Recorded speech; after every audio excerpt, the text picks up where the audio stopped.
chaos, no grip, no feel. Beat shouting orders, say I'm still checked out. It's a miracle, anything gets it out. Backfire is all it is. Broadcast the circus, can't second guess. All we need got Star Wars delays. Nobody knows who's steering this craze.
Countdown needed, clearly.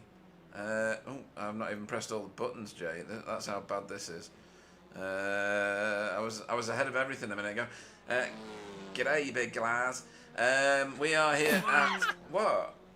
Is that not... What? Oh, dear. So, g'day from Adelaide. I've told Jay the world's biggest secret, but, you know, he can tell you in his own time. So who's written this? Who's written this? Welcome to Adelaide, everybody. Season 23, brand new track to the iRacing service. And welcome to, apparently, in the booth, Jay the Limo Corley. Apparently you called the limo because you carry me and at least 7 other people. Man, that's a lot of space in there. Well, yeah, I didn't want to say that. And I'm Pete Lantern Bingham because I'm not very bright and have to be carried. Well, who's making these? I don't know, but you know, we'll go through some more funny names later then, if that's going to be the case, if people are going to do that sort of stuff. But yes, welcome to Adelaide. This is a new track. It's very dynamic. It's going to be very exciting. There's lots of concrete, which as commentators and broadcasters we love, because that means, what does it mean, Jay? Stuff. Stuff, crashy stuff, car bending bits and stuff. So let's have no further ado. Look at some. Oh, that's bright. The sunshine. When I click the buttons, because I obviously do that fairly, I got no rain whatsoever. We are on a lovely sunny day here in at the peak of Australian summer. What temperature we got? 29 degrees. Is that hot or not? It's not, is it really? At this time of year, it's close to the summer in Australia. Everything's done a little bit backwards and upside down there, so we've just got to sort of take it as it is. And to be honest, I did a couple of practice sessions myself because I was going to do a track guide here, and I did it in the end because stuff. And not a single. I think I refreshed 10 times and didn't get any rain whatsoever. Right, okay. Well, in that case, it's about seasonal then, isn't it? I think. Oh yeah, Chesney's having a pop at you, is he? On the chat. Yeah, line up, folks. Yeah. Take a ticket, stand at the end. Right. So what's new? What's new? Let's have a look at this new. So this is. Not the car in the foreground, the car in the background. Michael Hall has returned to us for Pure Sims. Welcome back to Michael Hall. Who else have we got that's new? Back in the family is Sam of Blees, previous multiple champion. All the pros should be very, very scared. He's probably going to take a while to get back into his lap times, but look at what he's driving in, Jay. And he's giving us a wiggle. Isn't that nice? Hello, Sam. He's in BSTV colours. Everybody should be very jealous. Yeah, and historically, Sam gets used to a track so quick, and one of the naturally faster drivers in the league, so it's good to see Sam back. People who probably won't be happy to see Sam back are the direct competitors, because now they've got yet another fast driver on the circuit. But for us, it's fantastic. It is. What also is fantastic is that for the Australian track, we have got some unique colours for your team, Jay. Do you want to talk us through them? Yeah, absolutely. So I promised sillily to my team earlier in the season that we'll do some special liveries for Adelaide. The weeks went by without anything after we agreed, and that was a bit close, wasn't it? It was Thomas. It wasn't until 5 hours ago when I got a message saying, "So where's our Adelaide liveries?" And I yelled a couple of nasty curse words out loud, and I rushed together. Yeah, of course, I rushed together to. Oh, that's a broken one. That looks a little bit wrong there, but. Is he in the right car? TVG. That was TVG in an Audi. Oh, he's behind the wall. That was TVG in an Audi. The paint hasn't necessarily gone right. Is he supposed to be in an Audi?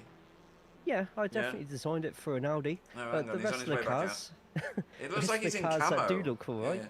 Yeah. It looks quite nice, doesn't it? It does actually. But a mixture of Australian sporting colours, the Australian flag for Mika, and because I ran out of ideas, I looked up Australian football jerseys, and the away kit for the soccer team is what Jeff Saunders is wearing right now, which is a very catchy mixture of black, pink, and green. Oh my word, that is When you look away, it's still there, isn't it? Oh, that's quite nice. Car park just around that corner. Obviously, hopefully you're going to do as a track introduction. Have you managed to get one done? I mean, it's not been out long, this track, has it? I won't be doing a video for it, but I'm quickly writing a script as we speak. Oh, right. Keep panicking writing. to get that done. So, yeah. So anybody that's... I'm prepared. Australians are clearly, famous for their nicknames.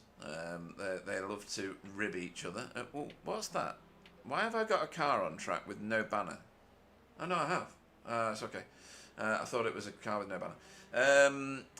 So we know that Australians love to give funny nicknames to people. So anybody that's worked in warehousing like I've done for many years, or previous to my current job, you find some funny ones. You really do. So if you've got any funny ones and they're not too offensive, because most of them are, pop them in the chat, because that'll be funny. And we'll have a laugh along the way here at Adelaide, and laugh at the misfortune of the racers. I mean, the success of the racers. Manuel Saralegui is currently the fastest car driver on track, as is usually the case, I have to say. He is some kind of racer, isn't he, Jay? He's mega fast, this boy. Oh, absolutely. Since his return to the... maybe that won't make you faster, just as a heads up to anybody who drives any vehicle into a wall. But Mr. Saralegui has hit the ground running since his return to the league, and deservedly towards the top of the table as well. If not top, he will be the one to try and beat today. Yeah. Definitely. Is Daryl in? Daryl. There he is. Oh. Why is he in the Civic? Oh yeah, he's supposed to be in the Civic, but I think his paint is for a different car. So we'll sort that out for a future broadcast. I have reloaded all the paints, as far as I know. So I think he's still got his Audi one on there. We'll address that in the future. Anybody else changed anything? I don't think so. I think that's all the updates, Jay. Should we have a quick look at the standings? Sure thing. Why not? Last time out, of course, it was a super sprint. So, and they were dramatic. It was a fantastic day out at Lime Rock. Manuel Saralegui, though, still leads the way. He's not very far in front whatsoever current reigning champion Pete Newman is only 21 points behind him, which is nothing at all. There's a bit of a jump, I have to say, back to your boy Jaden Scotton in the, for the championship fight. But we are only halfway through, aren't we, Jay? You know, is Jaden at risk here or not of falling astern? I mean, I do feel Jaden and Jamie are doing fantastically in this Pro TCR standings as it is at the moment. I think they'll both be absolutely chuffed with being third and fourth place. But keep a watch on the likes of Simon Trendle, Stephen Walker, and Rene, because we know exactly how quick and consistent they can be. Like you said, it's halfway through the season, so let's wait and see with that one. But I think they'll both be very pleased with where they are at the moment. Okay, right, very good. We've got Chesney on there saying new nicknames for Jaden. Jaden Scootin', like it. It's fast, scooting. And Tony Runner, also like that. Excuse me. We had a guy who obviously had some sort of injury when he was a child, and he ended up with a scar across his forehead. Do you know what he was called, Jay? What was he called? He was called Moneybox. It's funny. Right, and we'll move on to Pro-Am. I'll try and do one of these because there's loads of them. Honestly, there's kids all over the place with strange names in warehouse. In Pro-Am, Tony Walker leads the way for BSTV Esports. Thought I'd put the name in there because it's mine. 649 points is his lead, or his points haul at the minute. He leads over Jura Larkinen, who's got 568. He's stretching out a lovely lead, isn't he, Tony? He's getting there. And look who's in third. I'm so happy about this. Stefan Goebel. He had such a wonderful day out at Lime Rock. He was so fast. 567 points. 1 point away from second place, Jay. Absolutely brilliant. We know the potential of Mr. Goebel, and I'm just like you, so happy that we're seeing some consistency together, and look where that consistency can get you towards the top just there. Tony leading the way by a fair bit at the moment, but as I feel I say every single week, all it takes is one race for it all to go completely Pete Tong. Absolutely. I like the fact that Thomas is up there as well. He had a great, strong season last time, but this is looking better for him. And also Dietmar Hoos there. But he's only 3 points ahead of Carl Hardy, and he finished strong last season. He's not had the greatest of starts this season. Those pies are holding him back. So, I mean, that's Pro-Am. Right, we need funny names. You got any funny names, Jay? Funny nicknames? No? I'm still thinking, but my brain's whirring at the moment. Okay, then, okay. Let me think. I can't do the sausage one. I don't know that that's appropriate. We did have a guy called Wicket Keeper. Go on. Hey. Go on. All right. It's well. Whenever the work started, he'd put his gloves on, but he'd stand well back and let everybody else do it. So that's why he got called Wicket Keeper. Does remind me actually though, my last job. Now that we yeah. Remind me of that. Yeah. I did have a someone that we did use to call Butter Knife because he's not the sharpest tool in the box. Butter Knife. Like it. Oh dear, that's class. I'm gonna have to remember that. Someone's gonna get that name one day. Butter Knife. Right, Am standings. David Ayres leads the way here, only by 6 points. Again, this class is just obscenely close. Over Stuart Gibbons. 454 points. He's not got the biggest of leads either over Chris Dixon on 398, and only 4 points back to the first of your boys in this particular class, Mika Santa Helena. And then Stefan Klauker rounds out the top 5 and only 3 points behind Mika. You don't get much closer than this, do you? No, but as we saw halfway through last season, this championship is very slowly surpassing the Pro-Ams and being the most exciting. And look at that, a handful of points in it. And if you remember last week, we spent most of our time looking at this class. The battling was brilliant. Right, let's have a look at team standings. Do I need another name? Oh, we are, you know when people have like lots and lots of acne as kids. Poor kids. Yeah, they get that like pox look, don't they? So they just get abuse for the rest of their lives. So we had a guy, and his name was what was he called? Careless Beekeeper. And he still responds to the name Careless today. Years later, I mean, I'm talking 20 years, maybe more. His name's Careless.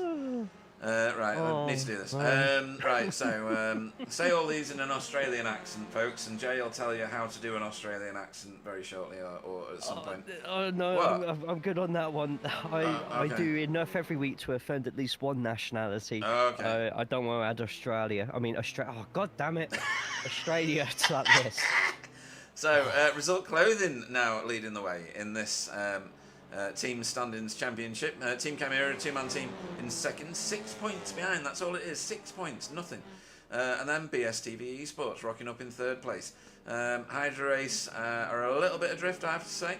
And Blade Designs hot on their heels, really, when you consider they're only, 28 points behind, I can't count. That one's coming on nicely. I'm going to skip through these because we need to go. Oh, I need another nickname. Hang on a minute. Come on, Pete. Arthur. You know, just half a job. Yeah.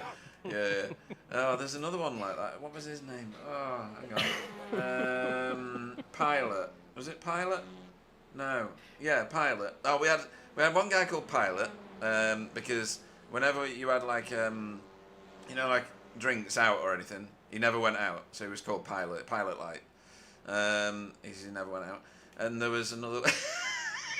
We had another one who was called. It was a woman actually. She wasn't the prettiest, yeah, and she was called Seaweed. And she was called Seaweed because even the tide wouldn't take her out. Right. So Alan's safe drive. I'm trying to skip through these and not sound offensive. So Tony Walker leads the Safe Driver Championship. Jeff Saunders, mega fast last week, but he ended up in other people's incidents a lot. So he got taken out by Carl, and I'm saying that, just Carl a big statement. took a lot of people out, to be fair. He did, not to go it was like the date blame night, game wasn't or it? anything He was like taking that. them all out, yeah. Oh Date dear. night. Yeah. Deck Crowther in second here, not that far behind T, and Deep Marhoos rounding out the top three. Let's go and have a look at some cars, shall we? Because that's what we turned up for. Sure. That's why I was running through that quite quick. Right, let's have a look. Lots of cars on track. We're in qualifying. Choose your victim, really, Jay. This is a bit close to the end of the lap. Let me go and find. Well, I could say any name, but yeah. we'd have to call him G-Spot because you'd never be able to find them. Hey, I like it. That's nice. Right, let's go and jump on board with. Should we do Jamie Wilson? I'll probably saw a few more cars back. Oh, sugar, that's right at the end of the lap. Just give me a minute. In fact, we'll do next lap. We'll go next lap, and we'll go with who's that in second? Tamas, yeah. Let's go with Tamas on this one. We'll let it run for a while. Any other funny names, folks? We need funny names. Preferably. And we if you actually can type them in have, an Australian accent, that'd be great. We actually have a real Australian in the chat right now on YouTube. So there you go, Pete. Time for you to be offensive. No, I'm joking. Of course. Oh, sorry. Right. Okay. But Lock of War, it's good to see you in here. As an Australian, I should be offended by Jay's bad Aussie accent, but also as an Australian, I know taking the piss out of each other is our national language. So fair dues, Jay. Excellent. There we go. You've been redeemed. Right. Get all the offensive stuff out now. You've got a license on to stream. do it. What is this? Really? Wow, Yeah. Cool. Right, okay. We're going to jump on board with Stephen because Tamas bailed. Let me try and find the cockpit view. There it is. Where are we anyway? You've got two corners, Let's Jay. go Two for it. corners. Yeah, let's go for it. So welcome to Adelaide, a street circuit where confidence is rewarded right up until the moment it isn't. Walls are close, braking zones are violent, and rhythm matters more than bravery. Let's roll down Bram Straight and into the bouncy castle of the first chicane. Expect jumps and chaos, which, if you survive, take the fast left kink afterwards. Then you're going to be rushing up to the first of several 90-degree turns. Turn 4, tight right-hander that loves to punish late braking. Patience on exit here because you're setting up for the next sequence. Turn 5 is just a little flick of the wrist that leads straight into turn number 6. Another right that tightens more than you expect. Hug the wall, stay calm, and don't breathe on the throttle too early.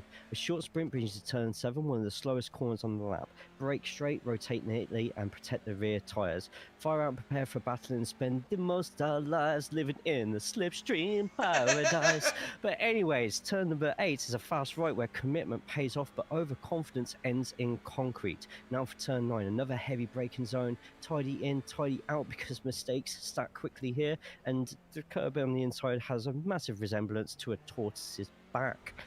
As we go through the second half of the track down the energy tunnel, we get to yet another tight right 90 degrees. You're going to start seeing some rare grass and gardening going on here, which also means if you touch it while braking, you are a goner.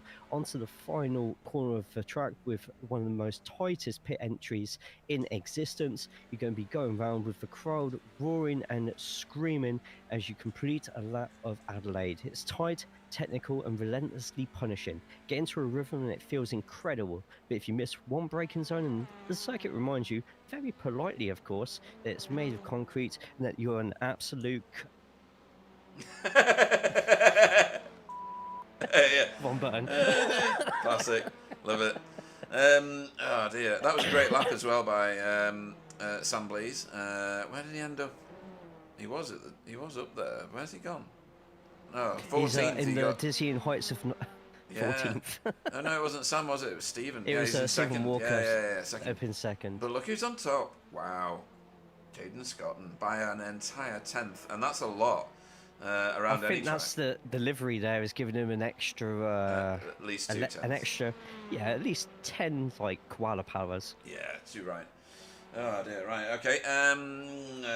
There's ginger things being said by Chesney, by the way. You might want to. I'm bald, so I don't get it. I don't okay. understand. Okay, yeah. I'm a bald baddie, Pete. Right, cool. The kids say. No, Or not bald kids, baddie. actually, that would put me in trouble. Yeah, Not no. ladies say. Have you had to bald sign a baddie. register lately or not? No? Okay. Can we move on? Okay, yeah, moving swiftly on. Fastest Amcross car today so far is Ollie Payne. Well done to Ollie. Safeguard by result there. His teammate, or one of his teammates, is behind him. Can't figure out which one that is right now. I think it's Darryl. Darryl Wright. Yeah, cool.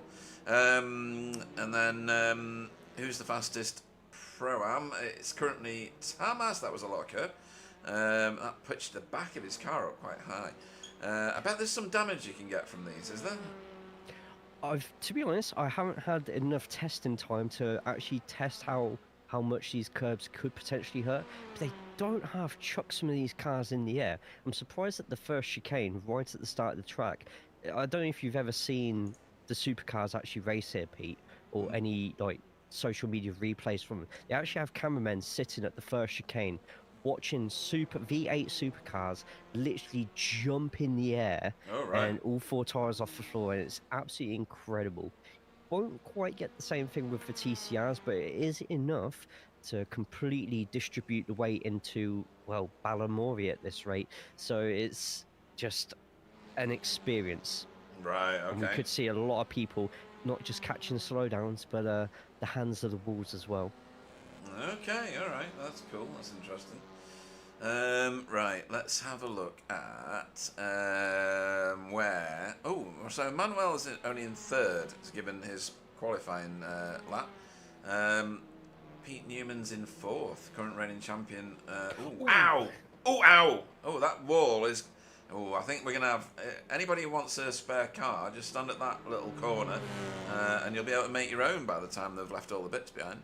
There's going to be a lot of cars hitting that wall there, yeah, especially on the first couple of laps, and it's probably the most important corner on the entire lap as well. It's what leads into the longest straight.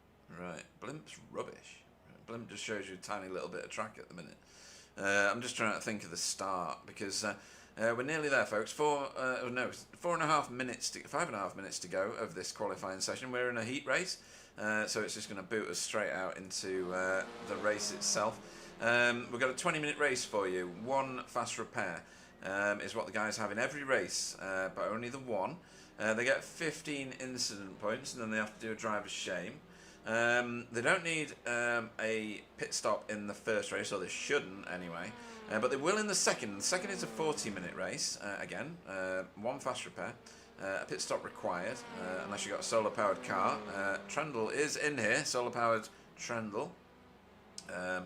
Or Simon Solar Panel, or Solar Powered Simon, or whatever his name is today. Why is he called that, Pete? Just for those who don't know. Oh, Because in a V8, he manages to get another at least 25 miles out of that car without having to pit at all. It's obscene, really, the amount of fuel saving he can achieve. So on his car in the V8s, he has a solar panel on the roof, literally in his paint job. So yeah, you know. Wow. Welcome to Adelaide, folks. The more you know. Yeah. I'm trying to think of more funny nickname. Oh, we had a guy who had one of those handlebar moustaches, and he was called Porno. And he was called Porno for years, even after he got rid of his tash. People just knew him as Porno. Right, Porno. Right, okay. Surely you've got more, Jay. Come on.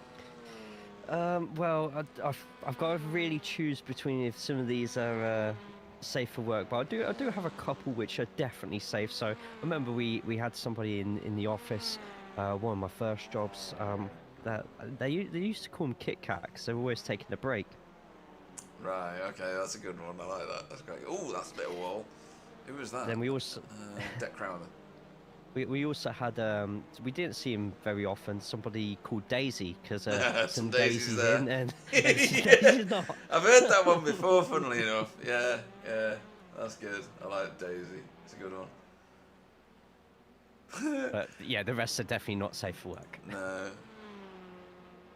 There was a guy. Oh no, I can't say that one either. There's so many rude ones. It's obscene. Literally. Where's Stefan? Stefan was high up in qualifying. In practice, and he's only at 17th at the minute. I'm pretty sure he's got traffic though. I wonder if he's had that this entire session. Not sure. That paint that he's following, is that one of yours? It is, isn't it? Yes. Is that Mika? Yes. If I would like you to try and zoom in on the front bonnet if you can. Front bonnet. Because I got asked by a member of the team. So what's this car got to do with the nation of Australia? It's just like, tell me, what colour is the flag of Australia? Oh, okay. So there's a few stars in there as well, just to make sure. Absolutely. No, it's a good call. Yeah, nice and blue. Very good. I like that. Thoughtful paint schemes. We like thoughtful paint schemes. Right.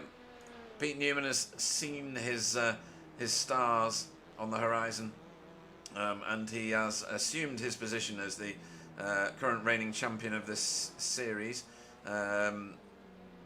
He is not the car that's in the top position, but he is the current reigning champion. Right, who else have we got that's doing good stuff? Simon Trundle has suddenly found how to make this Audi go quick. It's taken him a few weeks, but I think he's finally arrived. What was the other one that we had? There's got to be more. There's loads of them actually, but there's so many rude ones. It's unbelievable. All right, that's a rare moment to catch on camera. Simon Trundle making a mistake. That's one for the copybook, isn't it? Stamps. Oh, and everybody's pulling up now. Oh, because we're. It is the 14th minute, so there's not going to be too many now. Just having a quick look at the times, and nobody's really trailblazing that much to maybe make too many changes. That's another one who's gone off. What's going? Well, I was on him someone because put a banana skin or something. Well, yeah, maybe he was on a good lap. Was. Oh, could be seeing Daniel Lewis making a big jump here. Where's Daniel? Daniel just crossed the line from 22nd, and he had some really good personal bests in his sectors, but not able to. Oh, Ura jumping up to 8th. Ura. Oh yeah, nice, good work. And lastly, Chris Dixon with another lap in, but doesn't improve on the 28th position. So we had a guy that was so large, I'll say. I won't say the word fat. Where's Tony? That when he sat in his chair, his neck skin kind of rolled up into the shape of a sausage. So everybody called him Sausage. Nobody ever told him why he was called Sausage. Is that appropriate? I don't know. Right, okay. Right, we're going into Heat 1. I'll just go through the grid. I'll just extend grid in. There we go. Right, so Pete Newman will lead us away for result clothing. Stephen Walker will go off on the front row next to him. That's going to be quite a battle, I think. Manuel Saralegui will go off third, and Jaden Scott off fourth. Simon Trundle off fifth. Rene Earhart off sixth. That is a terrifying front three rows, Jay. Yes. Thomas Osboth will go off seventh. Ura Larkin off eighth. Michael Hall off ninth. Dietmar Hoos off 10th. Jamie Wilson off 11th. Tony Walker will go off 12th. 13th place will see Thomas Dandridge. 14th will be RDJ, Ronald de Jong. Carl Hardy will go off 15th. 16th will be Sam Blees returning to us. Demis Tigchalar will go off in 17th. 18th will be Stefan Goebel. Ollie Payne will go off 19th. Deck Crowther off 20th. Fraser Geraghty off 21st.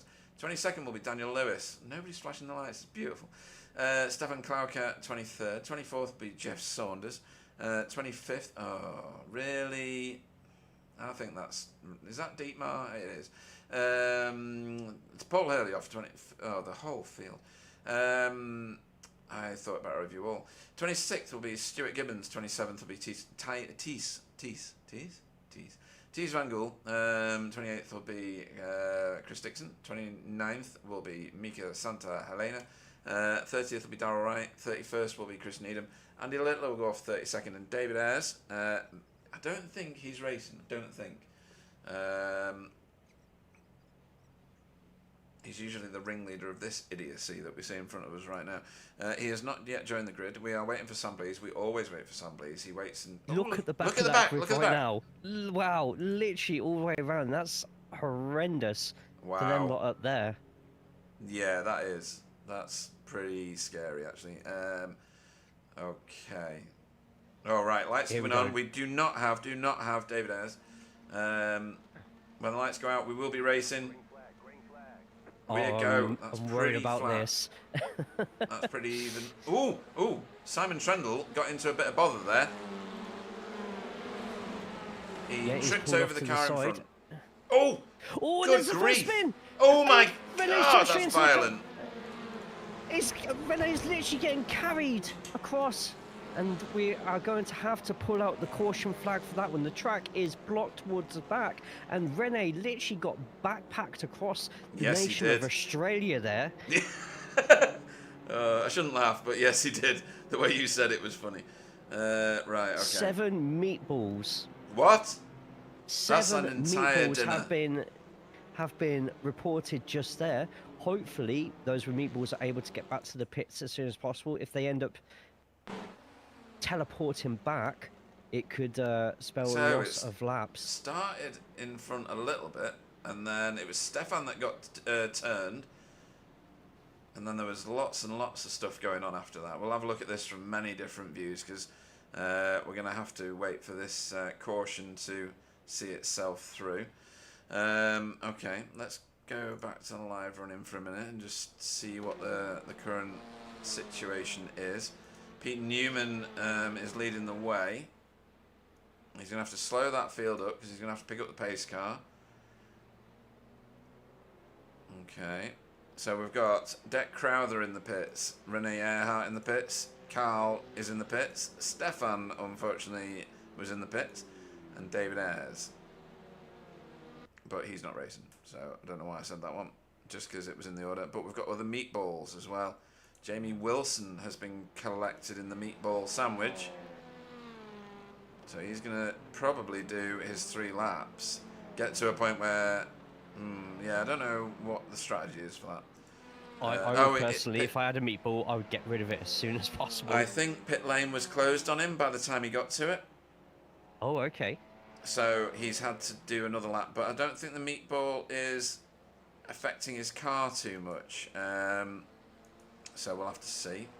His teammate has also gone round again carrying the meatball, as has Paul Hurley. I don't know. Is there a strategy in this? Not a clue. Right, let's have a lot another of people look. just waiting for the grid to bunch up first before going in. Yeah. Or maybe, like you said, the pit lane was closed on the first lap. That is also a possibility. But let's have a look yeah, at this. I saw Rene. I think it was who went off. So let's go find Rene, Pete. Find Rene. There's Rene. Let's go and have a look at this from this angle. So at the minute, There's a little crash back here somewhere, around about. Well, let's have a Oh, look. it's Simon going off the circuit just there. Oh yeah. But it looked like Rene just completely lost it into the corner, possibly going in with too wide. I'm just seeing if there was a Oh, little bit of with contact. Manuel. Oh, there Yes. was a little bit of a tap with Manuel. I thought it was Rene by himself there. Two doesn't fit well into But that's a not the corner cause of space. the crash. I can't believe I'm saying that, but honestly, it's not. There's another crash And there it behind. is. Rene is picked up. Whoa! And Wow. it's just like Look at that in the watching background, Hulk. though. Stefan. So It's there's like two watching crashes. Hulk Hogan against Andre the Giant with how Rene's getting thrown about right now. Yeah. So that's crash number one. There's two. And look, straight back in there separate again, and look, it's incidents. hit Euro as well. Wow. Sam Blease did well. He was totally on the right bit of track at that point. Right, let's have a look at what happened to Stefan, because I'm going to go back to the same start point. I'm going to go back to here, because I think there is a completely separate crash where Stefan gets turned. I need to find Stefan. There he is. I think a lot of people got spooked with Rene spinning, Do you and think? that has just caused a few people to break, a I'm few not people to sure. sort of panic and look for a space. But if everyone's going for the same space, No, wrong one. Chopper. There. Right, let's just watch what happens here, because I'm sure. Ah, right. So there's a car there that shunts into the back of that result a little bit car. braking. Little Yep. bit. And then Stefan is trying to stay wide. Gets And tagged. another little tag Yeah. as well. So I don't think that they've been spooked by Rene yet, because Rene's further down the track. And then Stefan has got nowhere to go. He comes back across the traffic, and this is what causes the bigger bottleneck, I think. But that's a 2-into-1 doesn't go. That's a racing incident, isn't it? That's caused quite a stack of cars to get wrecked. Was that your assessment in that? There's a lot going on there, Pete. Yeah, in all yeah, yeah. honesty, Chris Dixon with a slowdown. How's he got a slowdown? Let's hope he hasn't picked up a pit lane penalty. well, that pit lane is probably one of the slowest on the whole of iRacing, to be honest. So usually you get your 80, your 70 kilometers an hour. Oh, have we got Adelaide is 50? only 40. 40? That's not even worth 40. driving. Right, okay. So let's see if these guys can get this away safely for the restart.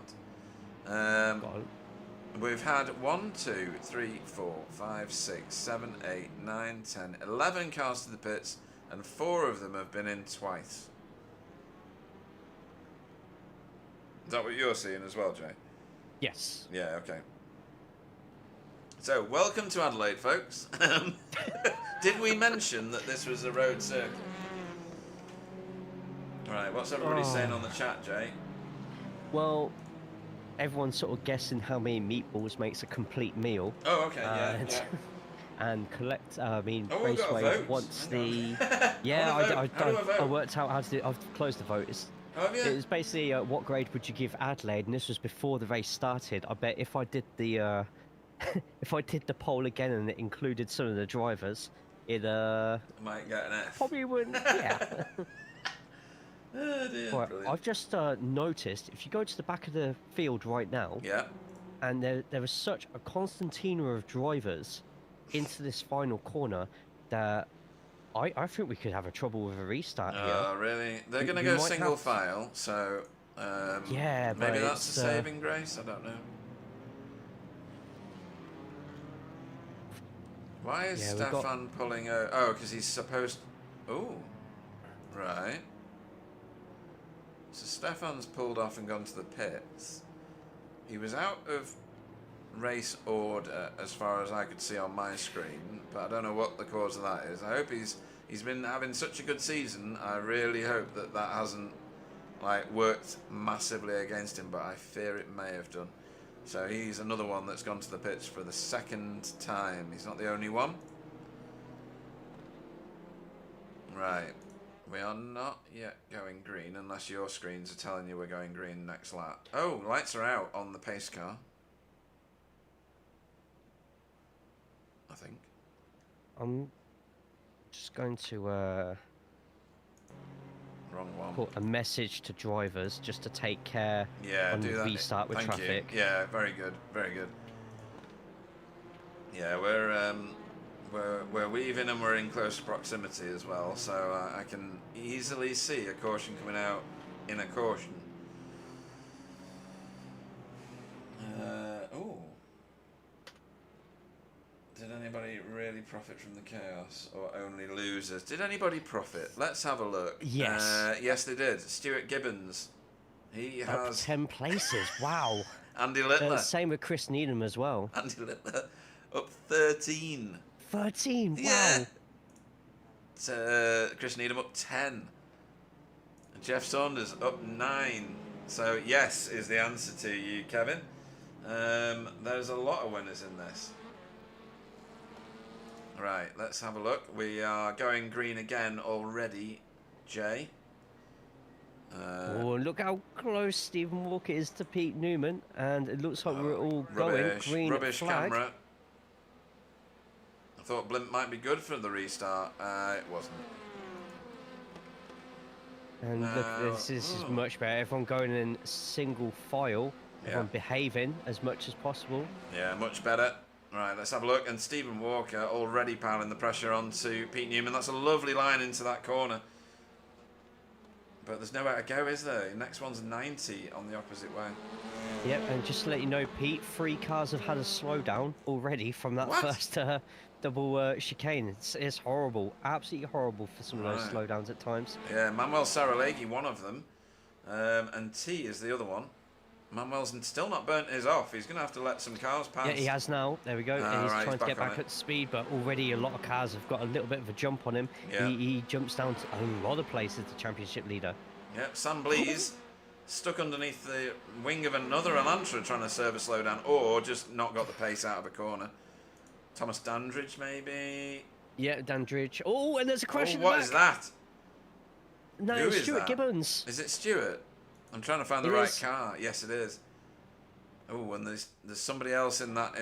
Chris involved Needham in that. as well involved. And that is a nasty, quick little kink on that corner. Yeah, no block track this time. Who's that making his way through super fast? Rene. Oh, was that Rene? Yeah, Rene, just live and let die attitude about it, trying to get through everybody. Can't even find him on the tracker. Right, so we've got Stuart Gibbons and Chris Needham now in the pits. God, look at the cars just throwing themselves about everywhere. All right, so Simon Trendle has just passed Andy Littler. Paul Hurley has got Andy Littler next on the menu. The lead, though, is hotly contested at the moment. Stephen Walker really is piling that pressure on. Absolutely, and Jaden only just keeping up with him at this point. Pete Newman and Stephen Walker obviously doing a lot of practice laps this week at this new circuit for motivation. I think we could get a dive from Stephen Walker. Stephen with a massive amount of pace into there. Yeah, he's going for the wide decides entry. to defend the inside. Yeah, well, is there a cut back here? No, there isn't. The straight or sort of turn isn't long enough for him to do anything with it, but nice attempt. Good racing this, good racing. What's going on back here with Jamie? Jamie trying to get past Mika Santalena and getting it done. Closes that door. Mika might have a run. Still by the side. Ooh, oh no, he's done it. It looks a lot closer than what it did. And mine, yeah. Thomas with Michael Hall. Emmanuel Saralegui in the pits. Oh, what? Why? And out. And out. I think that's a connection. He might just appear all of a sudden, which is going to be dangerous at a track like this if he's in the middle of if he's in the middle of a battle there. But meanwhile, Stephen Walker even closer to the side of Pete Newman. Camera not working. There we go. Right. So yes, now Jaden Scotland's back with him now as well. And we've got a lap car in front as well. But luckily for those three, Dietmar's got to slow down and he's got the back straight. Yeah, Dietmar's got to slow down. He's got a queue behind him. Ollie Payne has got the same thing, but he's only got Chris Dixon behind him somewhere. Who is that behind him? It's not Chris Dixon. It's another car. It's a laps car. It's Dick Crowther. Sorry. Right, let's go back to the leaders. They're coming up on Chris Needham, who is, you just said, haven't you? Yes. Lapped car. Oh, gives him a shove around the corner, just a helping hand. Oh, you Chris know. actually slowed down on the exit of that corner. I did don't know he? if that was a wise place to do a slowdown unless he's Oh, he's jumped quit. out. He's He quit has out. jumped out. Yeah. Probably just had enough of the first race and will recollect himself and hope for, which we've seen from Chris Needham before, a fantastic recovery drive on second races. Yeah, it's difficult, isn't it? Racing on a brand new track, especially when I remember racing Belle Isle with the V8s, and it was carnage. Oh my God, yeah. Oh, it was. Imagine. I think, were you not in that? No, you weren't. Nope. It was just awful because people are learning the track. It was great as a spectator, but as a driver, yeah, nah. Thomas has to give more places away because he's got to slow down. Or some places away. He's one place up from his start position. Ooh, that was close for the wall. That was bending metal. I could hear that. I don't know whether you heard that as well, Jay. These three are absolutely pushing these cars to the limit right now. Yeah, I fear that somebody's going to end up grabbing a bit of that white concrete somewhere. We've got other battles going on. RDJ closing down Thomas Dandridge, and we've got Paul Hurley closing down Andy Littler. We'll keep with the front runners. It's probable that... Oh, it's the same corner again. Pete Newman parks it on the apex. They both have completely different lines through there, it seems. Either that or Pete Newman has learnt defending from the school of Fernando Alonso. Good grief. Stephen nearly collected those tyres. Sorry, carry on.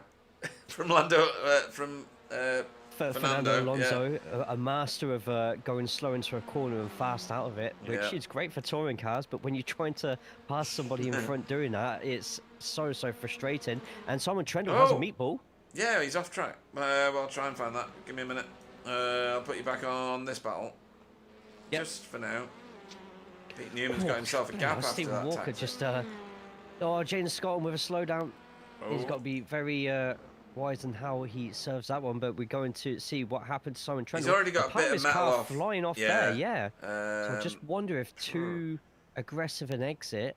Oh no, it looks like it was the kink. I think it was, yeah, but the accident had already happened before it classed him as crashed, so I can't see it without, like, ruining everybody's day and rewinding for miles. So we'll have to have we'll just have to imagine what happened. With 3 slowdowns on the same lap, miles apart. Yes. What? Fraser Garrity, Daniel Lewis, and Mr. Wright as well.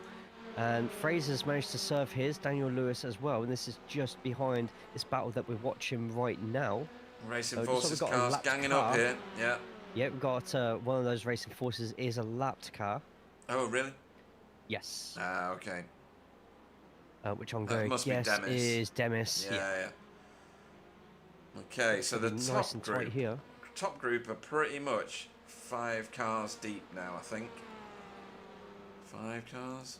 And there's a big gap, actually, behind second. 3 seconds. Stephen Walker, I think, has the speed on Pete Newman. I really do think that. Yeah, just Pete's so good at defending and knowing exactly where to put the car. It's really going to cause Stephen to try and think outside the box for opportunities to pass. Now? Another car parked it up there to jump out. Yeah, it was Crowther. And I heard bending metal again. There's going to be a lot of people really frustrated with this track, and Sam Blees nearly parking it on the curb. Yeah. Sam Blees has lost a bit of time there as well. I think that Stephen Walker's going to work out Pete Newman's strategies for these corners, and he's not got long to do it. How quick he's catched him right now. I know. That slipstream. That bit of curb just punted him out towards the wall. Did you see that? 6/10. Stephen is behind Pete, but after this corner, it's back to 6/10. Oh, it is, yeah. It did go down to 5 at one point, but then Pete obviously had the much quicker exit, so they definitely have 2 different lines going out of that corner. It's just when they're close together, you see it a lot clearer. But at the moment, there's still Tees Van Gogh, Mika Santalena, Andy Littler, Darrell Wright, Jeff Saunders, all still at this point of the race 10 or more places up from their starting positions. amazing. It is. It is. Oh, that's Jamie pushing Stephen round the corner. Stefan, sorry, round the corner there. Got loads of overspeed, and he's going to get it done well before the corner. Stephen Walker, straight lining some of these in order to gain some time, and he's gained quite a lot. He's 0.3 behind now. I really do feel that there's going to be an overtake here somewhere, or at least an attempt. They've got 4 seconds over Jaden Scott, and all of a sudden, has Jaden had an issue?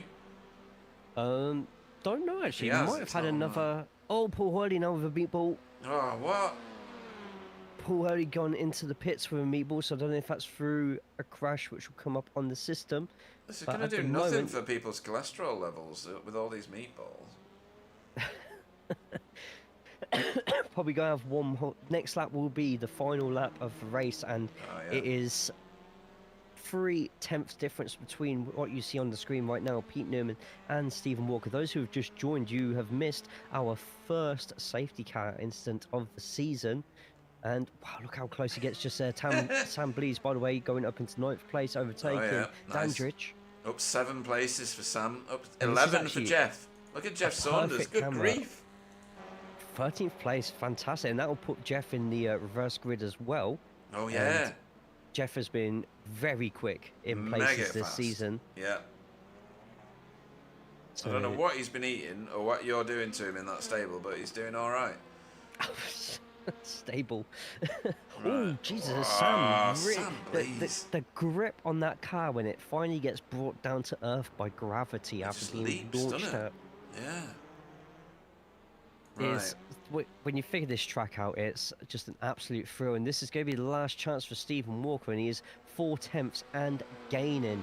He's got this King right coming now. up, and he's gaining on him really quickly. He's Are we going to see an absolutely time. audacious dive here? It'll be I don't think we are. Ooh. I tell you what, Pete's gonna. I think Pete should have just let Stephen throw a fake there, because now Stephen's even closer, 2/10, and is Pete putting his car in the perfect position just to make 2 corners Stephen think twice about that dive in. He's only got 1 chance left. Is he going to risk it? Oh, he is. He's going to take the outside. And a drag race to the finish. I think Pete's just got it, but Steve's got a lot of pace here. And it's getting closer and closer and closer. And Pete Newman gets the win by 0.130. Crazy. A great podium from Jaden Scott. Still got battles going on. In 4th place, winning it in the Pro-Ams. And one last gasp dive just there from Jamie Wilson. Yeah, inset camera, folks, just watching this one. It's a bit bigger this week. I mean the inset camera, not me. What? No, I can't remember what I was going to say. Oh, okay, well done. David Scott, and in the chat, this is more like an episode of Robot Wars. Isn't it just? What a TV show that was. Oh my God.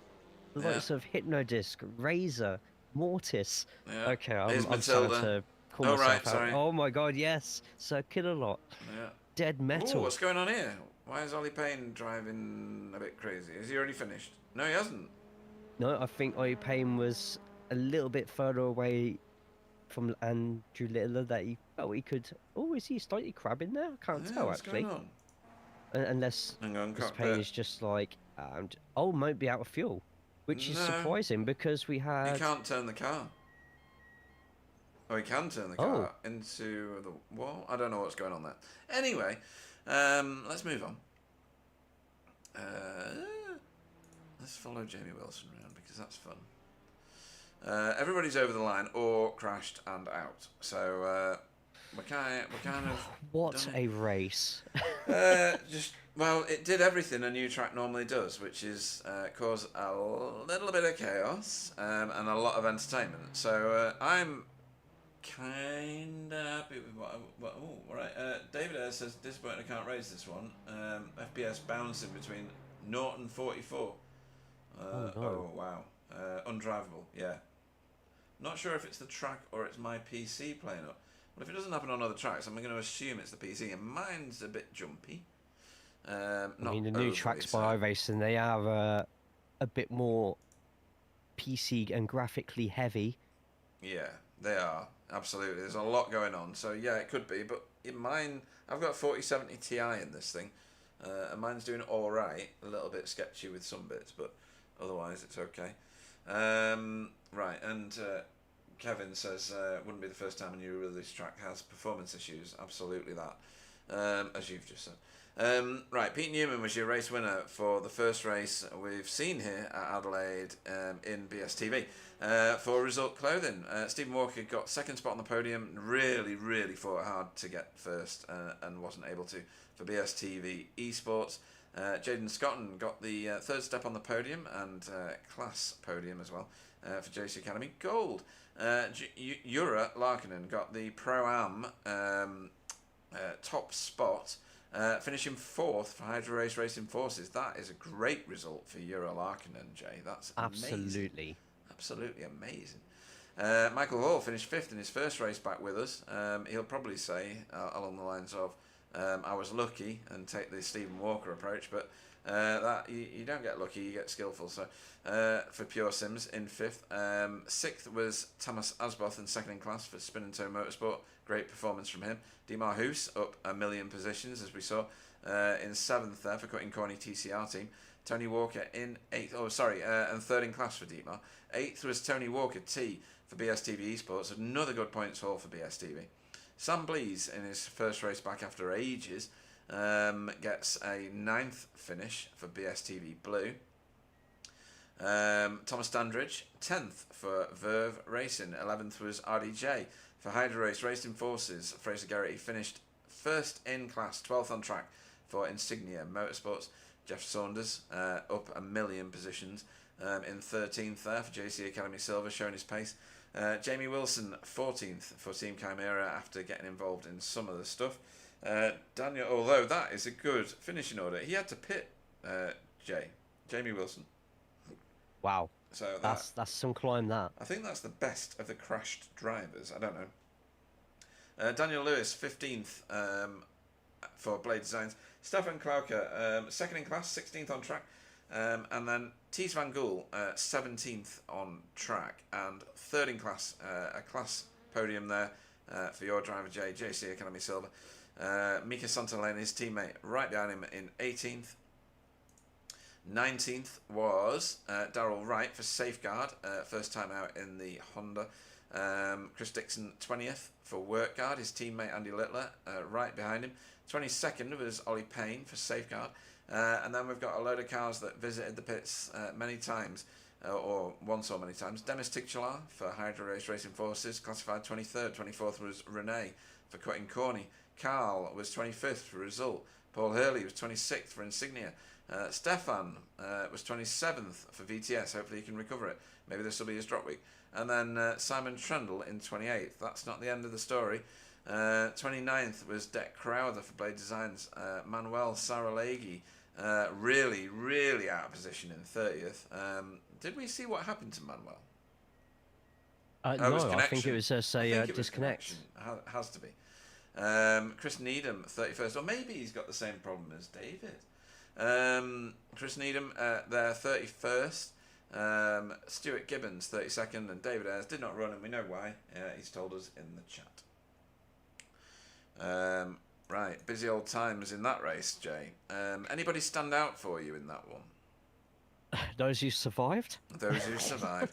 The top two were amazing. Their car control was stunning. Jura did really well. I really liked what Sam Blees did. I know he's driving for BSTV Blue, but I liked what he did in terms of being in the right place on the track at the right times for all the crashing, because that's how you get through some of these, isn't it? Especially on street circuits. Yeah, sometimes you just have to do your best impression of Tom Cruise and just let Jesus take the wheel.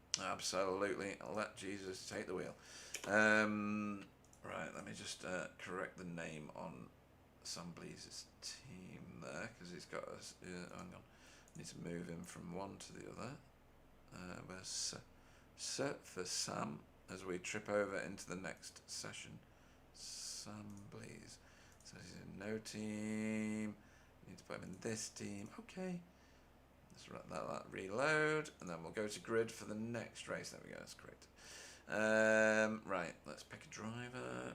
Let's go to here. Somebody join the track, please, and then I can extend grid in. The pieman. There we go. Right, so you're... Oh, right, I didn't realise. So we reversed the top 15 for the second race, folks, just in case you were wondering, why is Daniel Lewis up there?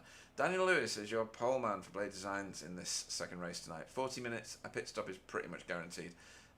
Jamie Wilson will go off on the front row next to him. That could be a really good advantage for Jamie Wilson. Jeff Saunders in third. Fourth will be Fraser Garrity. RDJ will go off in fifth. Sixth will be Thomas Dandridge. Seventh will be Sam Blees. Tony Walker will go off eighth. Ninth will be Dietmar.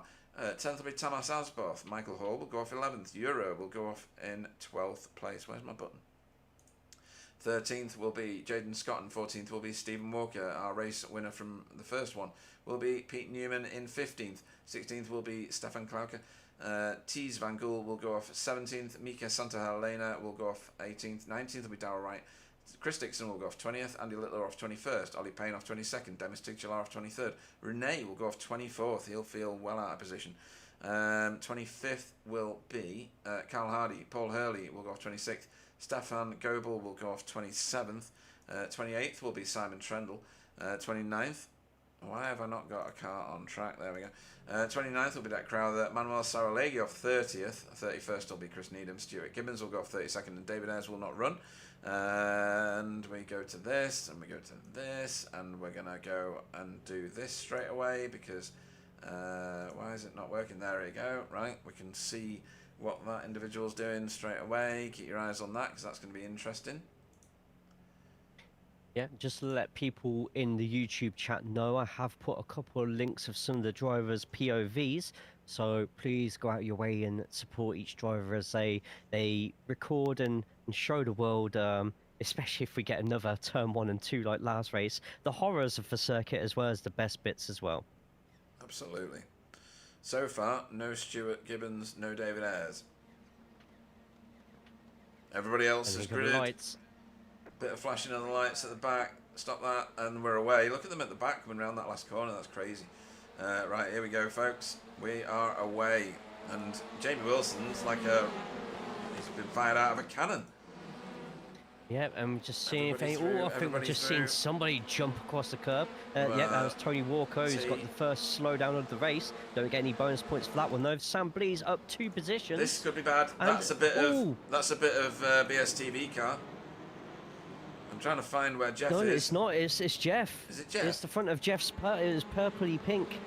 Oh. So something's happened with Jeff just there, and he's gone off to the side. RDJ also with a meatball flag, but we are still 2, in some instances, nearly 3 wide as well. Oh, as we go through turns 5, 6, and 7 before we get to the main back straight. Paul Hurley overtaking Simon Trendle. Tony Walker going past RDJ. RDJ going out the way here. How is his turn going to be affected by the meatball flag? We don't know if it's to do with his turn in circle, if it's just too much aero damage. And 3 wide. Oh, behave.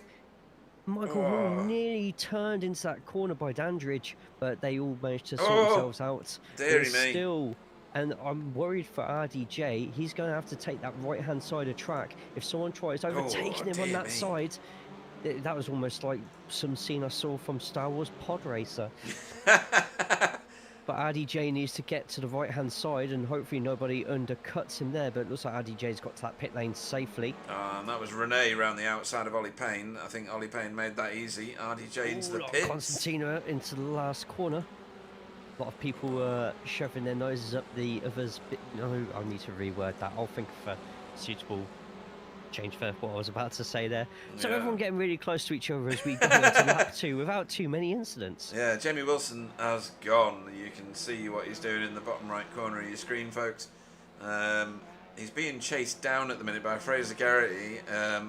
Look at that. We've got Pro leading Pro-Am, leading Am for the top 3 spaces in the race. That's it. That's 3 in a row. 3 of them in a row. Wow.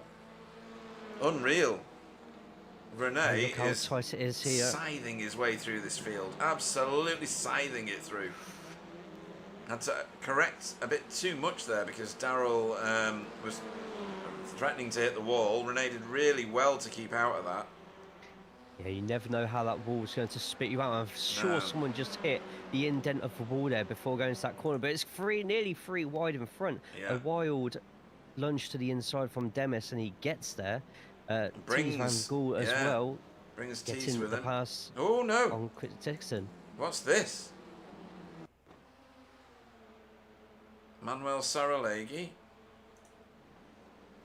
Why have I got everybody crashed? Oh, that's why. Oh, Oh, yeah, ow. it's a lot of people going into each other, and that's Simon Trendle again by the looks of he it. can't buy himself a clean race at the minute. Right, back to real-time running. Oh, and what a time to come in. As Yeah. Jaden's gone around the outside of Dandridge. He's going to take the inside. Sorry, Dandridge. It's, dry mouth at the moment, Peter. It's because there's so much going on. Oh, Manuel Saralegi's picked up a meatball from that shunt. We've got Oliver Payne and Fraser Garrity still trying to serve their slowdowns at the moment. This is going to play into Sam Blease's hands pretty well. Yeah, there is Fraser. Still not able. He's burning it off, but he's on the fastest bit of the circuit, and Sam had to dive round. Close. Good grief! Oh my word! And Fraser just not able to get that slowdown down it as took him quick as he ages. wanted to there. Had to nearly go to a stop, and of course you're going into the fastest corner of the whole track with two of the fastest people on the circuit chasing you down. I was very lucky not to end any worse than that, but Yeah. So Manuel Saralegi with a meatball overtook Carl Hardy. I think the meatball is because of a big fly on the windscreen, because it's not slowing him down at all. If we go on cockpit view with him, is his steering wheel straight? It is. How's he got a meatball then? reasonably. How's he It got a could be meatball? a lot of aero damage, could be too much body damage or something like that, or who knows? Oh man. Who knows? Because he's going to sweat it out now, isn't he? Till at least, well, try and get to lap 6 and then... Ooh. Yeah, he got, I can see why he's annoyed at that one, but yes, okay, the other car's got to be there at some point. Which is Darrell at the minute. Oh, look at the slowdowns again. Yeah, Who have we got? Dietmar and Mika Santa Helena both with slowdowns at the moment. Yeah. Luckily, they're racing a pack at the moment, which could actually help them to an advantage a bit if the traffic starts building up a bit. This is a big There train we of go. cars here, look. Meanwhile, in a different race, Jamie Wilson away to the races. Nice, cool, calm, collected. Daniel Lewis behind him, just on holiday really, driving holiday through Australia. It gets a bit busier back here. And Ooh, that... and why is it just there? I think that's Jeff Saunders getting out of a few people's ways as Yeah. effectively as possible. He's done a good job with that as well, because they are coming at him thick and fast. It's a horrible part of the circuit to have to let cars go through. I mean, Yeah. at the end of the day, he doesn't have to let the cars go through. He could just race at the with them. pace and Yeah, go run through it. with But them. it's Ooh. so hard to. Oh, it is close. Stephen's It's not so going to want hard that to to. happen. So hard to judge sometimes when and when not to let other cars go through. But Yeah. everyone not survived, Stephen. which is the main It's thing. Tony, It's sorry. Tony. Yeah, didn't realise. Oh, Ah, great look run at just that. there from the Result X Pure Sims car.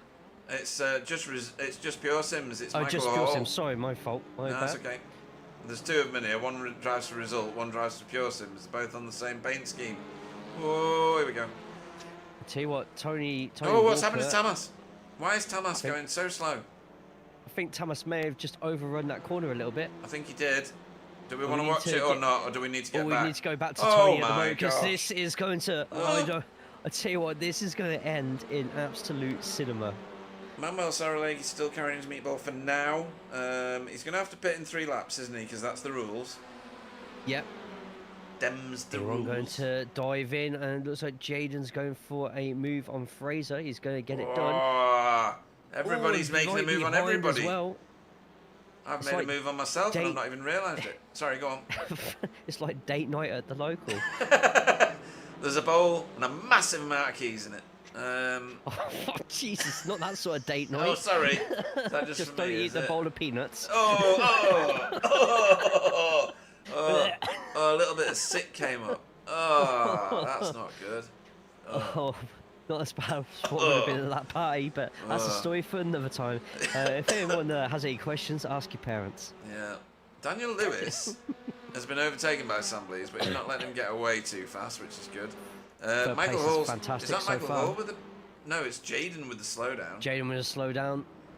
He's going to try and. Yeah, it's too fast, people, and Jaden's actually slowed right down to the inside there. Stephen's going to take that outside just there. Stephen is still serving his slowdown, by the way. Yeah, I know. Oh, Stephen's like, I'm going to overtake you with a slowdown. Can you imagine? The ultimate insult. And he's managed to get rid of it now, which means he's going to get a group run out there. And I tell you what, some of these cars are getting so close to that wall. But look at this, Pete Newman. They're continuing their battle from race 1. Is ahead, coming into the fast right-handed kink. He's going to be in front, but Stephen's going to have a little bit of a quicker exit, using more of the road as well. Pete Newman's going to keep on defending on the inside. Stephen's just going to follow his lead due to the closeness. Oh, it's all stacking up. Larkin behind. Oh, this is going to end badly.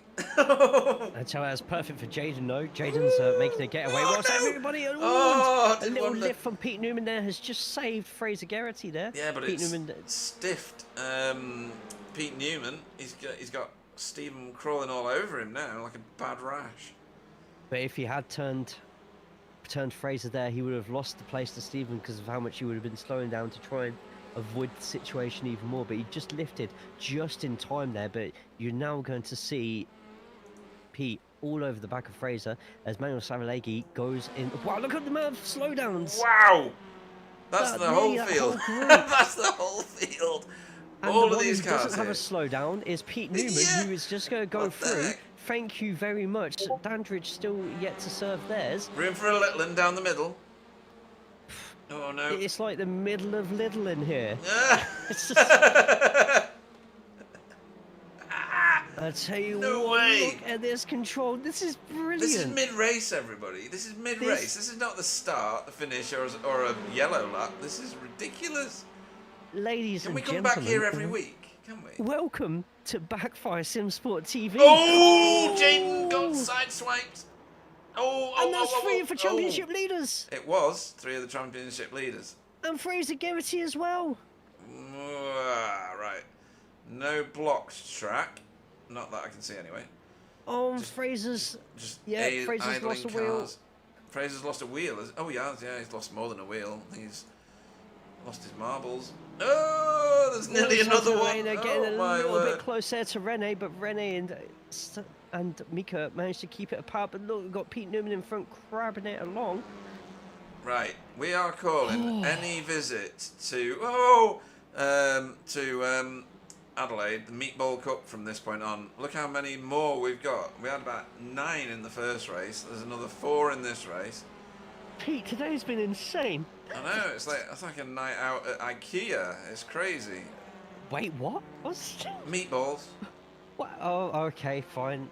Yeah, and you get the lovely gravy, and you get the, what's it called? I have never had an IKEA meatball. Well, you don't eat meat, do you? Are you vegetarian? What? What? Do you eat meat? Why are you swearing at me? I'm going to HR about that one. Oh, right, okay, sorry. Oh, I'm going to get fired now. No, HR's in Ham Ranch. Yeah. What's this? Oh, right. So there's comments about Jamie's inset stream being a bit chunky as well.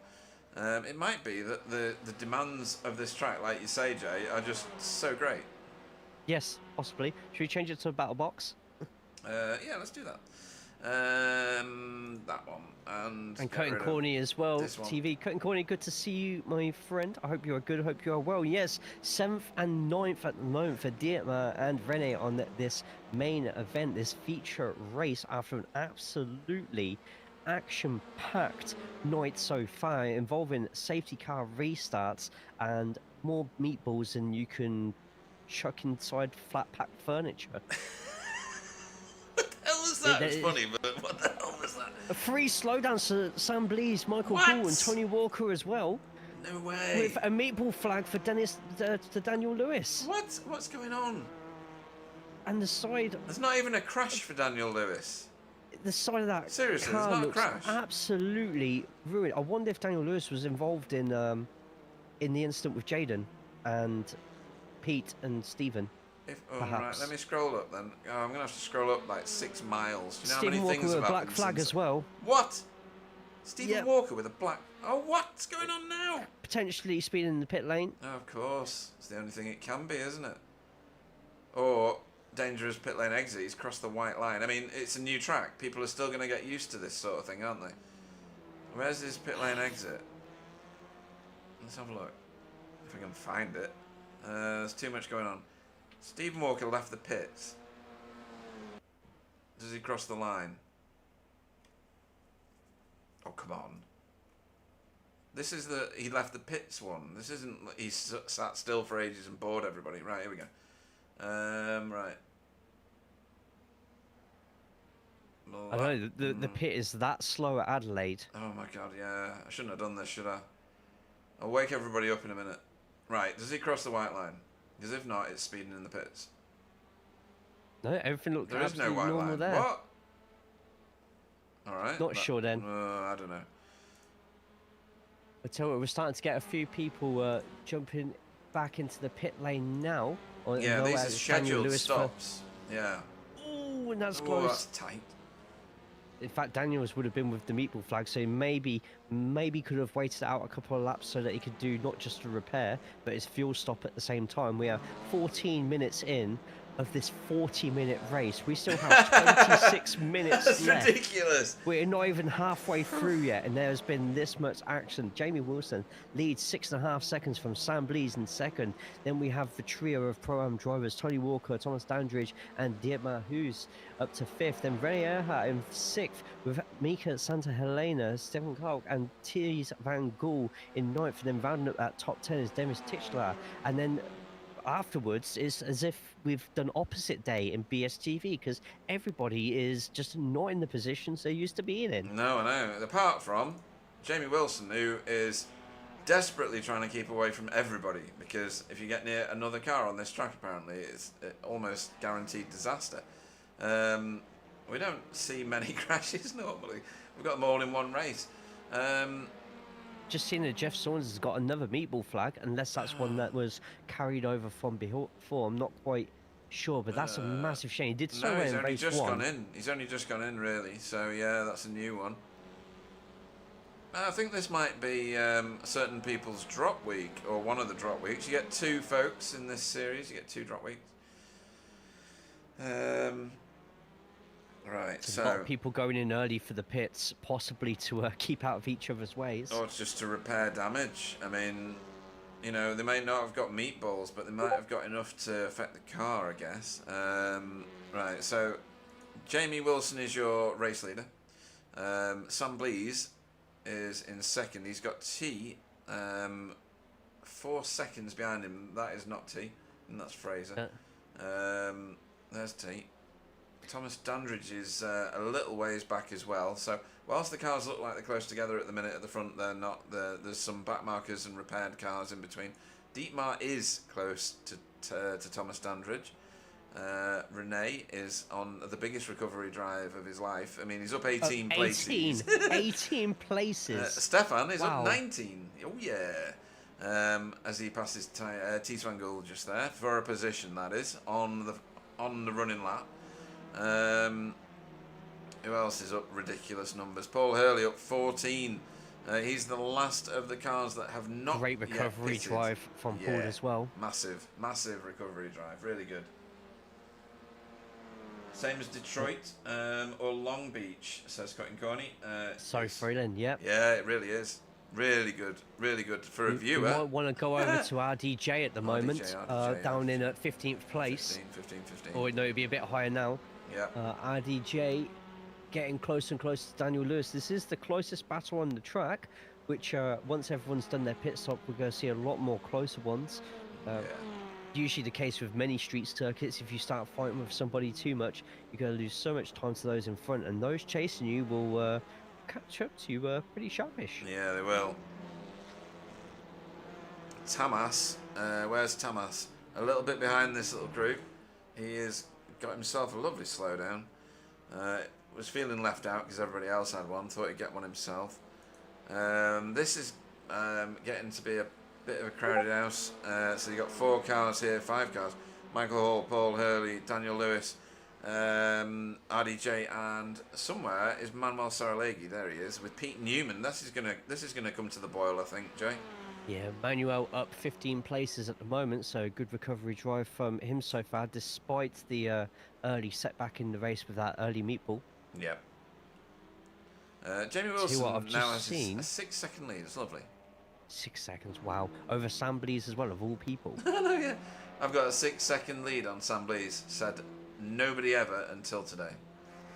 I have seen Fraser Geraghty going over to the pits, showing a meatball there, but I'm not sure if that's a meatball that's been there look for at the a while. state of the front of his car.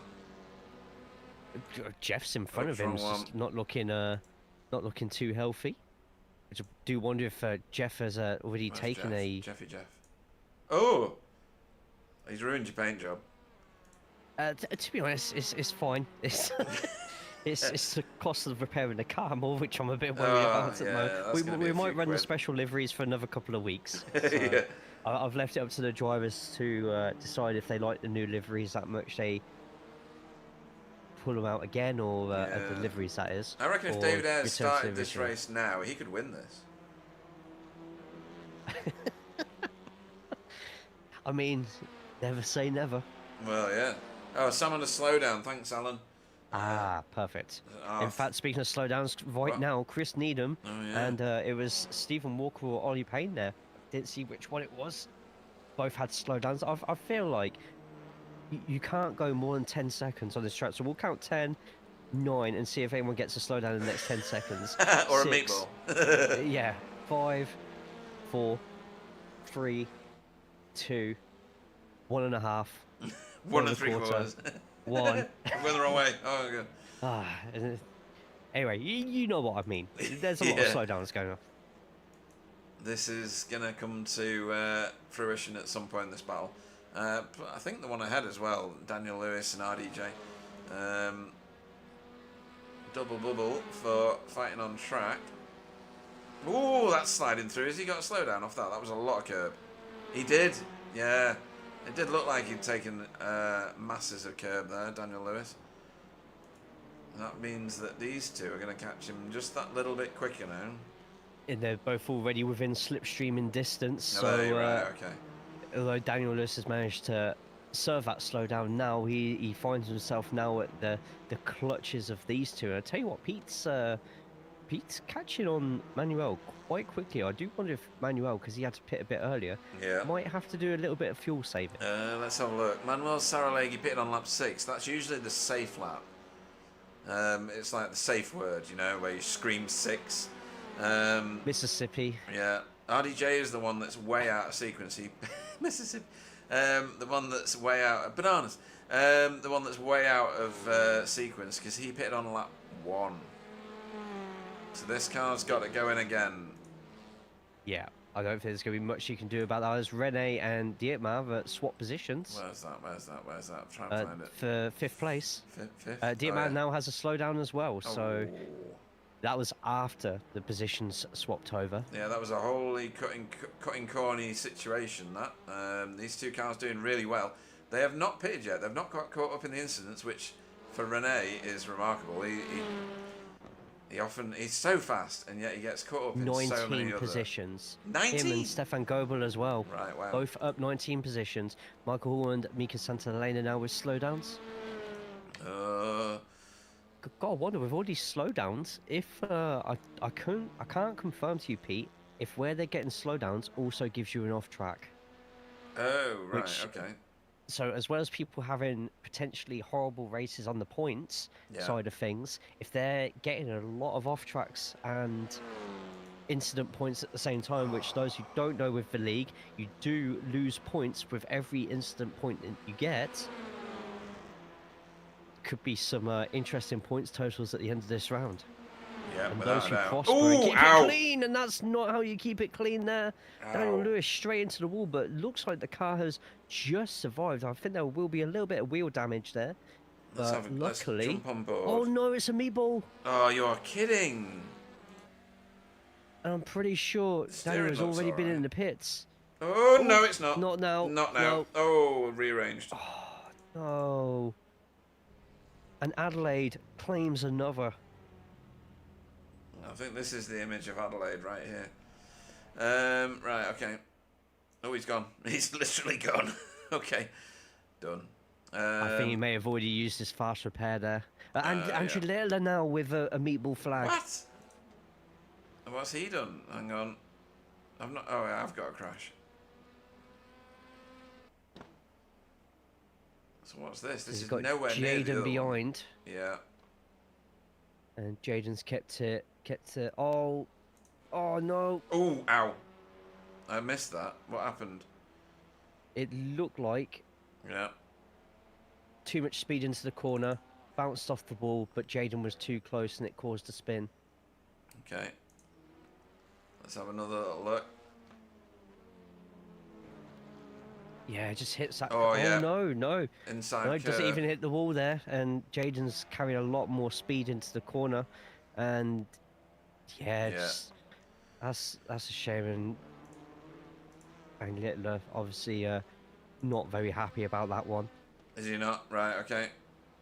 I don't know. I'm guessing. I haven't Oh, heard right, anything you on the didn't hear radio anything, at all. right, okay, But I would be a little bit annoyed getting run over out the exit of that corner. But two drivers who obviously take that corner a lot differently, different amounts of speed, and it just did not end the way either of those two would have wanted that to. No. So Sam Blease comes out in between Tees Van Gool, who's got pressure from Michael Hall, but Tees hasn't pitted. This is the key point I'm trying to make. Michael Hall has pitted behind him. He's let him go, actually. Let him go. Smart move. Sam Blease won't thank him because that releases Michael Hall into his rearview mirrors. Both of these drivers fresh back with us today, back home with BSTV, both of them. Stefan Goebel ahead has not pitted yet. I just want to bring to your attention right now, it could potentially be a first and second place for JC Academy Silver in the AMs, of how things are going at the moment. The amount of top AMs that we've seen out of the race, but Mika Santa Helena and Tees Van Gool have been driving extremely well so far. I don't know if Stefan Clark has pit yet, but you know what? I don't know why I'm saying that. I could literally just check myself, couldn't I? That's just me being lazy. Lazy journalism. Lazy journalism. These two still going at this, folks. So this is Manuel Saralegui ahead of Pete Newman for now. Manuel is so fast. Michael Hall with a meatball. What? That's him on the side of the road just there. No way. I just saw Tees overtaking Michael Hall. Oh, and now it's Michael Hall with a meatball. Another one. The Battle of Adelaide 2025 will be in GCSE tests several years from now. This is crazy. Right, I'm going to have to get a trophy made in the shape of a meatball for whoever wins Adelaide. I feel like for half the people we have in this who are going to be in for interviews tonight, first question I'm going to ask them is pretty much going to be, what's your Domino Day? Oh, Manuel's not letting him have this. This is good battling this. This is great for Jamie Wilson right now, by the way. With saying that, I think all these two might already be well out of the race after that incident earlier. But the amount of run now that Pete Newman has on Manuel Saralegui, Manuel probably thinking more for the fact that as long as he keeps scoring more points than Pete Newman every round, or as many rounds as possible, then he can keep that championship. And Thomas Dandridge obviously taking that corner a lot slower than Rene is at the moment. This is a fight for potentially a top 5 position, depending on how the pit stops go for the rest of these. In the pits now is Tony Walker. Yep, had a quick glance at Tony in the pits. It's a scheduled stop. Look at the overspeed there from Rene. That is mega. Yeah, and awesome work. Really good overtake. That's a beautiful overtake. Yeah, nice. Perfectly done. Dietmar he's just behind them actually with another slowdown. Oh, what? But doesn't have a lot of pressure around him at all. Like, no. I think Dietmar's having a fantastic race at the moment. So, Jamie's lead is only 20 seconds. I don't know what to say about that, to be honest. I mean, what does he say? He has a 37-second gap over the first pit stop car, which is Sam Blease. Right. So and how long depending does on the how pit much, stop take? well, it's a very slow pit lane, isn't it? Of course. So he's not safe yet, really, is he? Well, it depends Oh, how hang much on. traffic. We're finding out right now. Yep, here we go. I was going to say, it depends how much traffic is in front of Sam Blease right now. He's 2.5 seconds behind Mika Santa Helena, but that doesn't tell us if there's any Sam Blease? lapped cars in between. And to be honest, it looks pretty clear where Sam is at the moment. Yeah, it does. And that's Rene in the pits, that's Dandridge in the pits as well. Might be Dietmar as well. Not Yes, it gonna be is. So expect to see everyone. Is Jamie going to get any traffic passing him as he leaves? No, he's not. He's Jamie's moving. well away. He is well away. He is well away. In fact, he's probably already out the pits. Sam Blease is only coming around the last corner now. Oh, who was that? Santa Elena. Was it? Yes. Did he get his pit lane entry wrong? I don't know. It looked like he'd hit into the side, and luckily he's one of the first pit boxes. Right. So if there is any damage on that car, he gets it done straight away. But Yeah. as long as that's not a black flag there, that's potentially 5-6 seconds wasted. Let's have a look at that. There's Tees Van Gool in the pits as well. Just looks like he misbraked. Yeah. Oh, hang on. Whoa, hang on. Just completely misbraked on that corner there, but luckily not too big of an impact because he was already slowing down. It has him down as crashed because he stopped the car, not because he hit Yes. anything. Right, He did hit that by did he? the looks of it though. Yeah, is this the replay of it? Yeah, this is now. So getting Oh, to he's the pit, wide. slowing down way too much, and Ugh. yeah, I mean, there's worse places to crash, right? true. Than right It before could've- your it free could've been repair. literally just past that. Yeah. Stephen Walker with a slowdown. Miserable race for Stephen Walker, down in 23rd at the moment. Paul Hurley now with a slowdown as well. Stephen Walker wouldn't know there was 23 cars in a normal race because he never sees that many. Daniel Lewis in the YouTube chat right now of iRacing track for sale. Adelaide open to offers. I'll give you a quid. Right. I feel every single champion's choice from now on is probably going to be either this track or Talladega. Talladega, yeah. What a great track Talladega is. Right, we've got another visitor to pit road. That was Ollie Payne just there going in. We've got a real battle on now, and a battle of the giants here. Renee leading from Manuel, leading from Pete Newman. And I think, is that Thomas Dandridge right behind them? Yes, it is. Oh, and Tony Walker with a slowdown. He doesn't need that. No, and Tony Walker is currently leading the Pro-Ams in this feature race, which will only stretch his lead out even further, but he's got such a large gap between himself and Dandridge right now. Meanwhile, in the AMS, despite the mistake, Mikel Santa Helena is still in the lead in the AMS. In 13th place with Tees Van Gool in second, both getting chased down by Darrell Wright. Tees Van Gool, as I say that, with a slowdown. But Pete Newman, half a second behind championship leader Manuel Saralegui.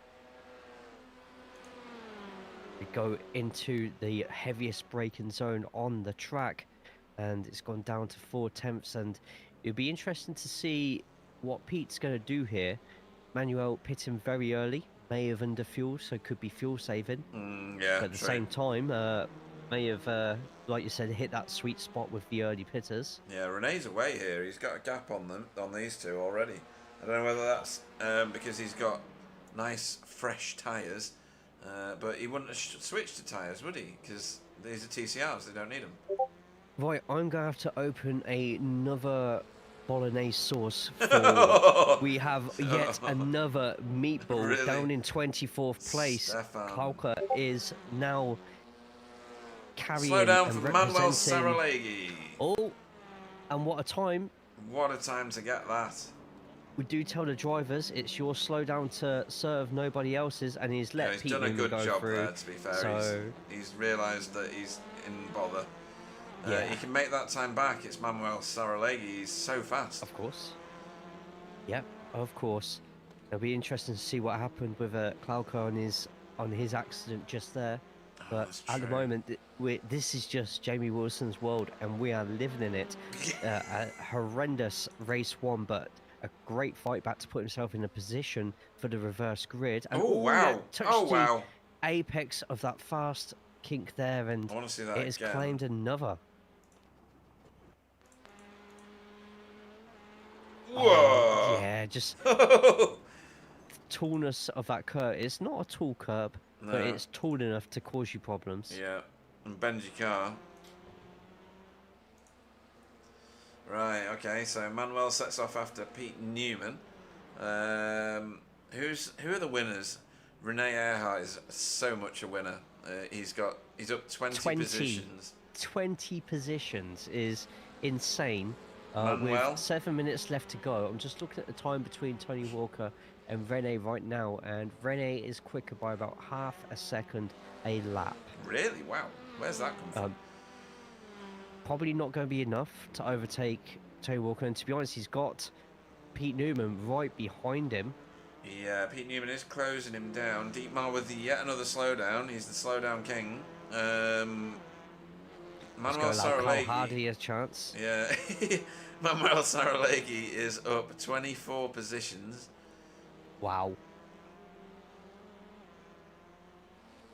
Carl Hardy's up 15. Slowdown for Stephen Walker, who's a torrid race for Stephen Walker on this one. This will definitely be considered a drop week for him, I feel. Yeah, I hope these guys have enjoyed it. I know some haven't. No winners. We all had to pay for this track. Says dead crowd there. That's so funny. That's brilliant. Oh dear. No winners. I'm going to be giggling about that for hours. Will you take a part exchange on Lime Rock from Razor? So, all the champions of Long Beach. You sure you didn't want to really go there? RDJ getting into it now. That's Mika Santa Helena in front of him. He'll want that. That's good points in front of him. Well, that was close on there. It was. Tony Walker with a slowdown. He doesn't want to slow down. Renee's not that far behind.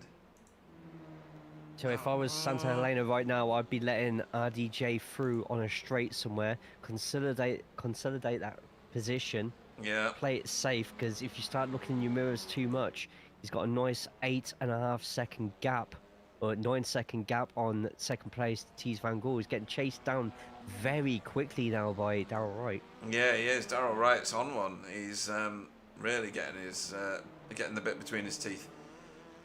This is getting a bit tasty. Yep, if I was RDJ, I'd probably just wait until the straights. He's definitely taking those corners a lot closer. And yeah, Tees just let him go, is he?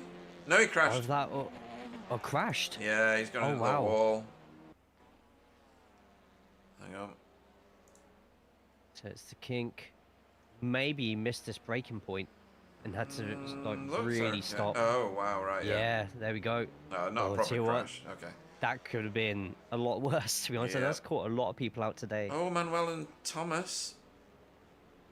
Why is... Oh, now up and under. There's a little bit of a tap, but hey, I'll allow that tap, to be honest. Robbins racing. This is going to go straight into turn number 1, and Thomas is not giving that up.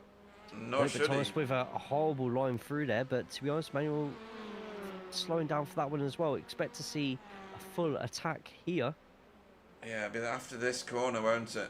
No, after the next two. Slow down for Dietmar with Cal Hardy right behind.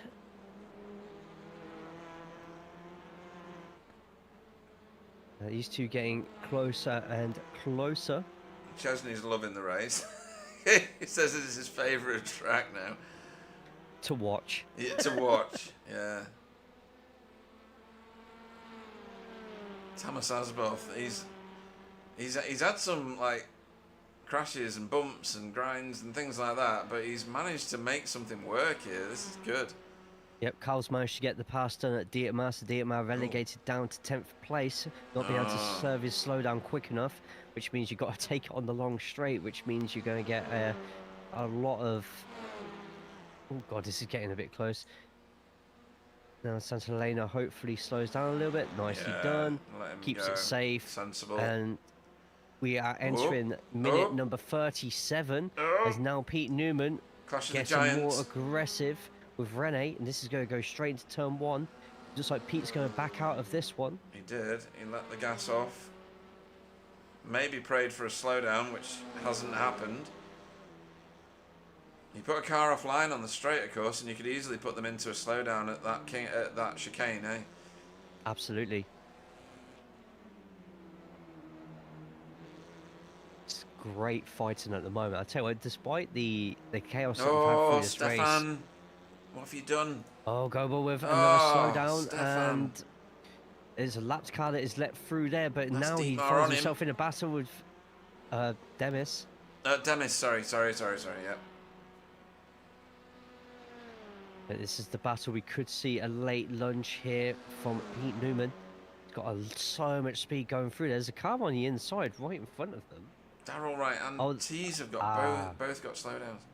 Who was that? Well, I think that was and Littler just letting the faster guys through. Yeah, Tees and Darryl Wright both with slowdowns at the moment. Whoever can serve as the quickest, it's Darryl Wright, so he can get back to full speed as soon as.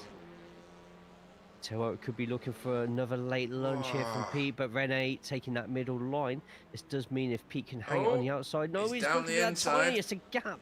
That's legit.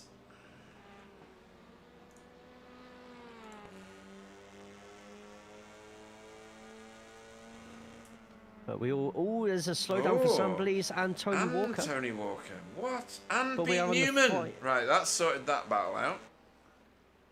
And we're going to have one more lap as Jamie Wilson takes... Oh, no, I've got my tracks the wrong way around. This is the final lap here. And look how many slowdowns we have on the timing tower right now. Pete Newman down with a slowdown as well. Tamas Hasbov was catching up to Manuel, and Dandridge now has to probably keep that 8th place.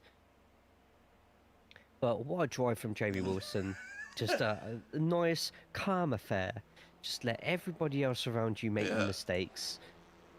Oh, look how what is going on? This is at the end. I feel Manuel is finally going to make that move on Dandridge. He's going to be getting that spotter call saying that he's got a very fast Argentinian on his inside. And, just a hair's away from the wall. Manuel's going to keep that inside, and that should be job done unless Dandridge can do a successful up and under here. But Jamie Wilson gets the win at the Bloodbath at Adelaide. Fantastic win there. 11.5 seconds on Sam Blease. But this battle right now is for 6th place overall. It looks like Dandridge is going to take that 2nd place in AMS as Asboff is getting closer and closer. Tony Walker with another Pro-Am win. And Sam Blease in 2nd place with Renier. Fantastic result for Renier and Cutting Corney in 4th place. Pete Newman in 5th. Aaron Savilegi in 6th. With Dandridge in 7th. Asboff in 8th. And the rest come streaming in now. Carl Hardy having a really strong 2nd race as well. Up 16 positions to take that 9th for Dietmar, who's another great result there in 10th. Some people enjoyed it. Now, and Mika Santa Helena gets the win for the AMS. What's happened here? Oh, yeah, that's... Somebody give Chris a push.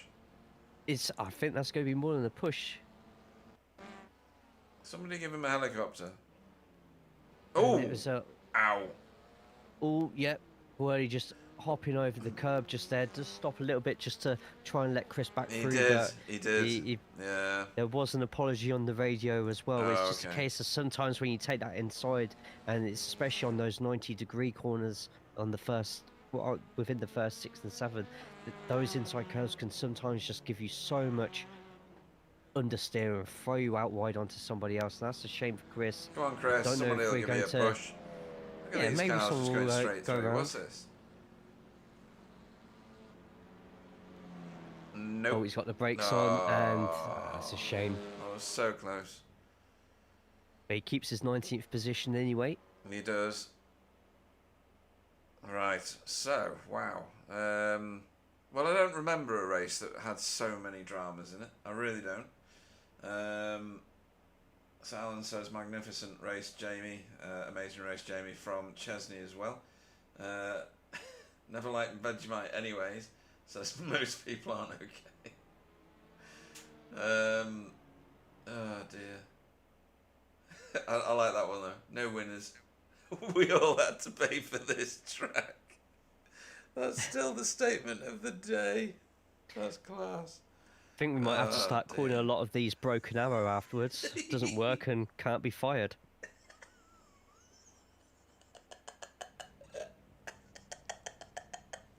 That's a classic. I've never heard that one.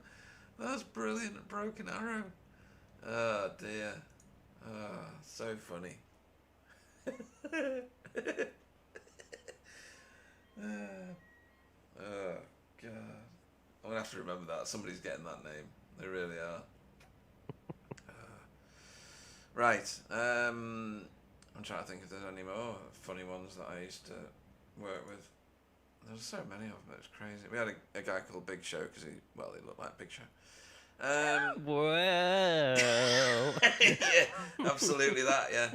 Oh, he was class. I can't remember what his real name was. You just know them as the nicknames, don't you? Forever. It's crazy. are we on about the Big Show, Paul White, or No, the guy that I oh, work with. yeah. Oh, right, okay. He's on Facebook as well with me. It's just crazy. I just don't remember his real name. So let's go and look at some finishing positions, shall we? Because that makes sense. Right, after the chaos that was Adelaide, Jamie Wilson won by about 3 days for Team Chimera over Sam Blees for BSTV Esports Blue. Tony Walker gets an overall podium there in third for BSTV Esports, so brilliant race for him. I can't even remember what he did in the first race. I'm going to have to go and find that. Somewhere around here on the stream. I don't know now. Oh, the first race took so long because of the safety car, didn't it? There it is. What did he do in the first race?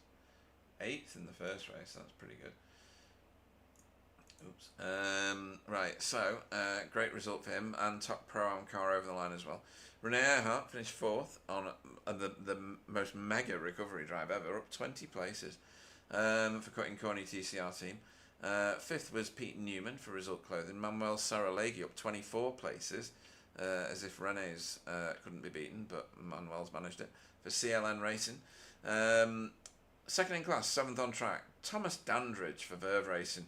Stayed out of trouble when he needed to the most, I think, and has got himself a really good points haul for his class there. Thomas Asboth has consolidated his 6th in the first race with an 8th in the second for Spin and Toe Motorsport. Carl Hardy finished 9th, and 3rd in class for Thomas as well. 9th was Carl Hardy for Result Clothing. Cutting Corny's Dietmar Hoos, the Slowdown King, finished 10th.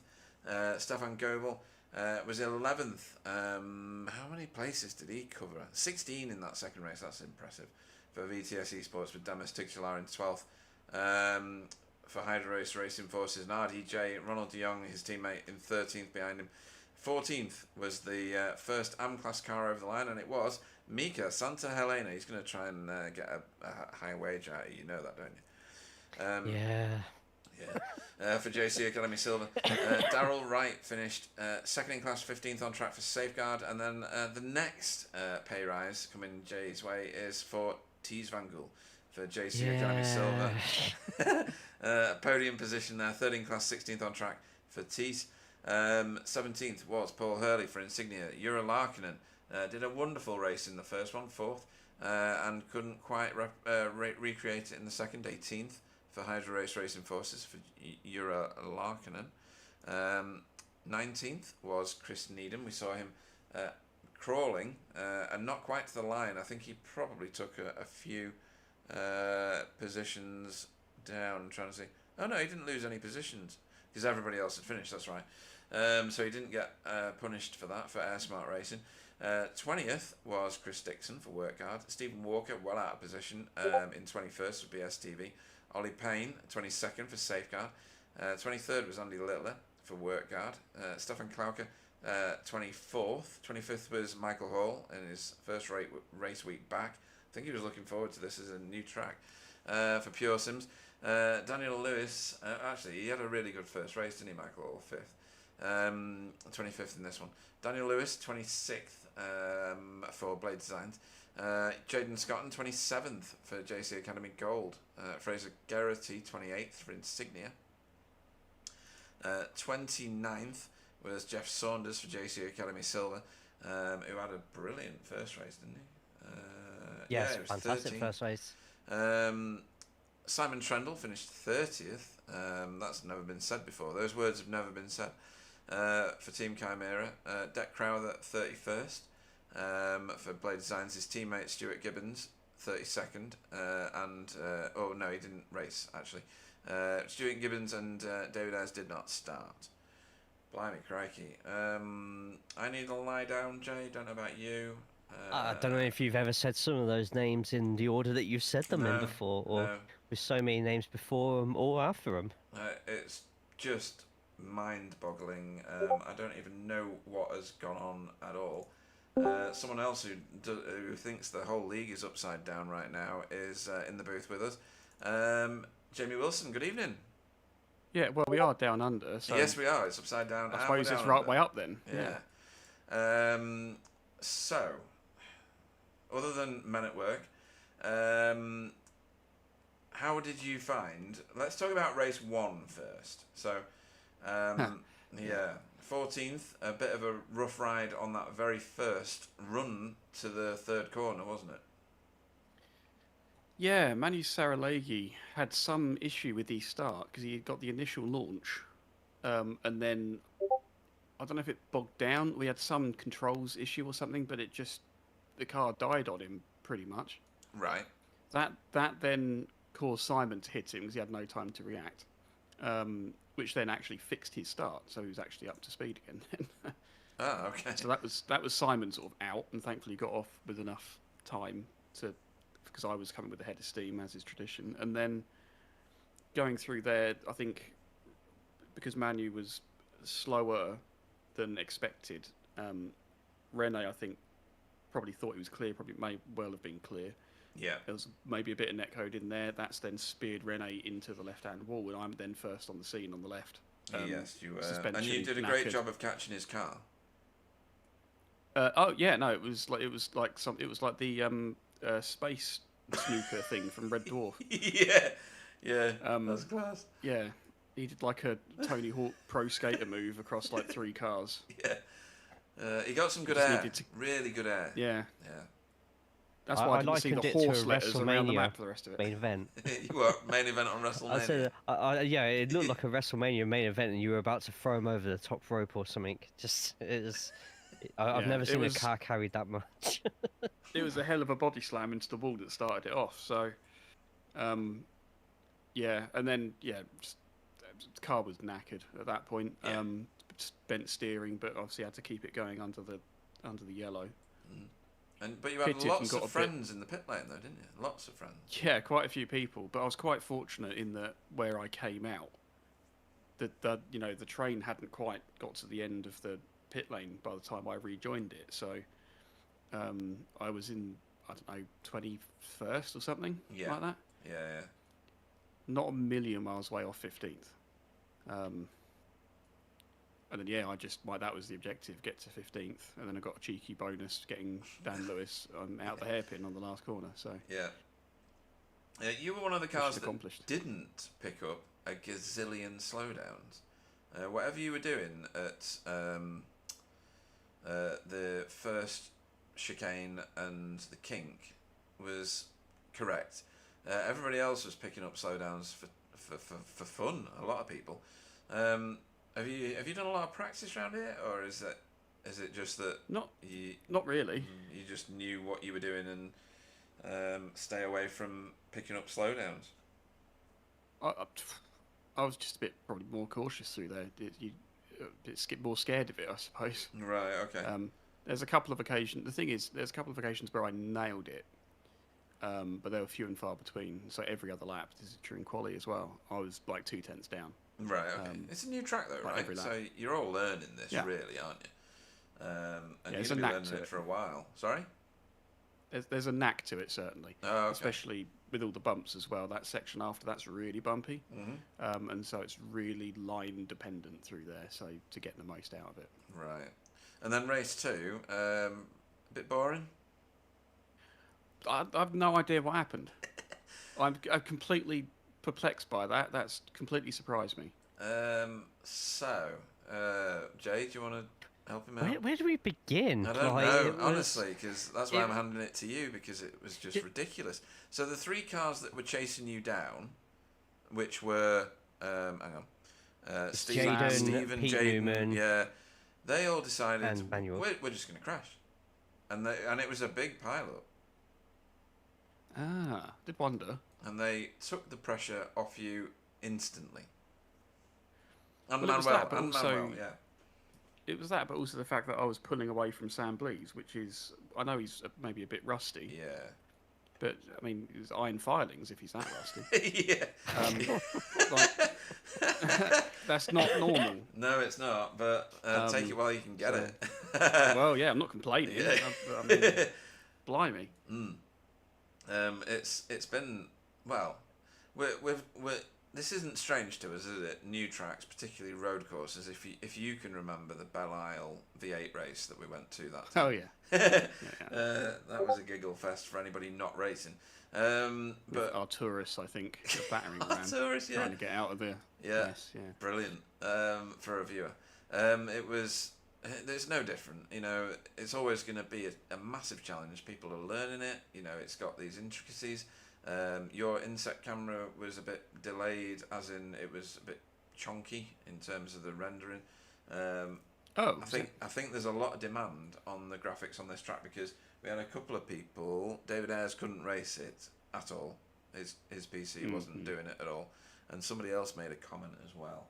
I can't remember who that was. So I think it's quite GPU demanding. Although, doesn't iRacing still use CPU, or does it not anymore? I don't remember. No, it's both. It's depends both, is what it? Right. Okay. It's the iRacing is basically just brute force. Yes. As opposed to, yeah. Absolutely. Yeah. like, I'm not to say optimization as such, but it's doing a lot of primitive calls is the term. So. Okay. It just humps everything then, doesn't it? It's yeah. Yeah. It's busy. It is juice demanding, but you did brilliantly tonight. Your pit lane entry was good. We thought you were going to come out with Sam Blees alongside you. You were miles ahead of him. Yes, so did I. Yeah. Oh, okay, right. Okay. That's what I was expecting. I was expecting to run away at the start. This is what normally used to happen, a few seasons ago. I'd managed to wangle myself a front row or third or something. Yeah. Managed to get a good start. And then slowly but surely they'd reel me in while fuel saving, and then they'd be either ahead of me or just behind me as it comes out. But it just didn't happen. That's why I'm confused. Right, okay. And we've been talking workmate nicknames pretty much the entire broadcast, when we could find our breath between the crashes and the slowdowns and the meatballs. Have you got anybody in mind that had a really funny nickname? Because it's Australia, right? And they just have nicknames for one another. I don't know, you've put me on the spot there. Yes. There's some I can't repeat. Well, we've had loads like that, Same. honestly. Oh my god, it's been like, oh yeah, there's this one. Oh, I can't say that. Oh, and there's no. No, one of my colleagues is very good for coming up with a name for just someone on the spot. Yeah. Like someone, I recall standing in front of the TV in the restaurant, and my colleague saying, "Oh, get out of the way, George Michael Beard," just out of nowhere. George What? Yeah, that's what he looked like. Oh dear, that's class. Did he say it quietly? Because then that would have just been a careless whisper. Oh really? Indeed, yeah. You went that low. Okay. Right. Okay. Well, we've been thoroughly entertained tonight. You've had a bit of a tour around the track in the second race to some degree. But that's stressful enough, to be Well, fair. true enough. Yeah, it's a brand new track. The pressure is on if you're leading, isn't it? Yeah, I only had to just dink a wall Yeah. or a tyre stack, and that was it. Game over. So. No, you've done brilliantly well, and even in the first race, to get back to 14th after what happened on lap 1, that's impressive on its own. So very well done. Where do we go? It's going to be totally boring next week compared to this.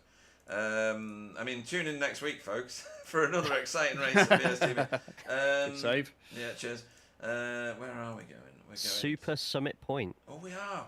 Oh, right, cool. And it's for a super sprint at Super Summit Point. I like that track. I've always liked that track. Other people don't like it, and I think it's because it gets abused in the rookie series, doesn't it? But It's also a day one track, so it's old enough to drive. True, yeah. Do you like Summit Point, or is it a bit of a snorathon for you? Funny enough, Summit Point is the reason that I'm here because I did the V8 in officials at Summit Point years ago, Right. like donkey's years ago, and it was that I was thinking because I really enjoyed it. It was a really good combo back in the day in the Gen 1 cars. I can't remember now, Vulcans. a long time ago. Yeah, it might have been. Yeah. It might have been the first. No, it was the first season of Gen 2. Oh, okay. And I did like half of the season of officials, and it was that I was kind of reminiscing about when I thought, I wonder if there's a league out there doing these. And you'd been running for like 3 seasons. This is a few years later. You'd been running for like 3 seasons at this point. I had no idea. I did it on the basis of, I remember doing that at Summit Point like 6 years ago, and it was good fun. Maybe I should do it. And so now I'm here. Right, So, excellent. Well, we love Trapped. Summit Point a little bit more. Trapped, yeah. Roped in, exactly. roped in. Never allowed to leave again. if they ever update it, it'll break the curse. yeah. They'll never do that though. It's going to be 30 years old, and they'll still not have updated Summit Point. But no. Any shout outs you want to make before you go and shower yourself in champagne in celebration of beating Sam Blees, Pete Newman, Manuel Saraleghi. I'm going to go through all the names that are ridiculously hard to beat. Stephen Walker, Michael Hall, Simon. How many times have you ever beaten Simon by 29 positions? Well, I was going to shout Simon out because he got super unlucky with obviously the Saraleghi thing in race 1. Yeah, and then again. And then I Just think he shocking. tapped the wall at turn 6, I think, Yes. turn 7, whatever it is, the fast kink.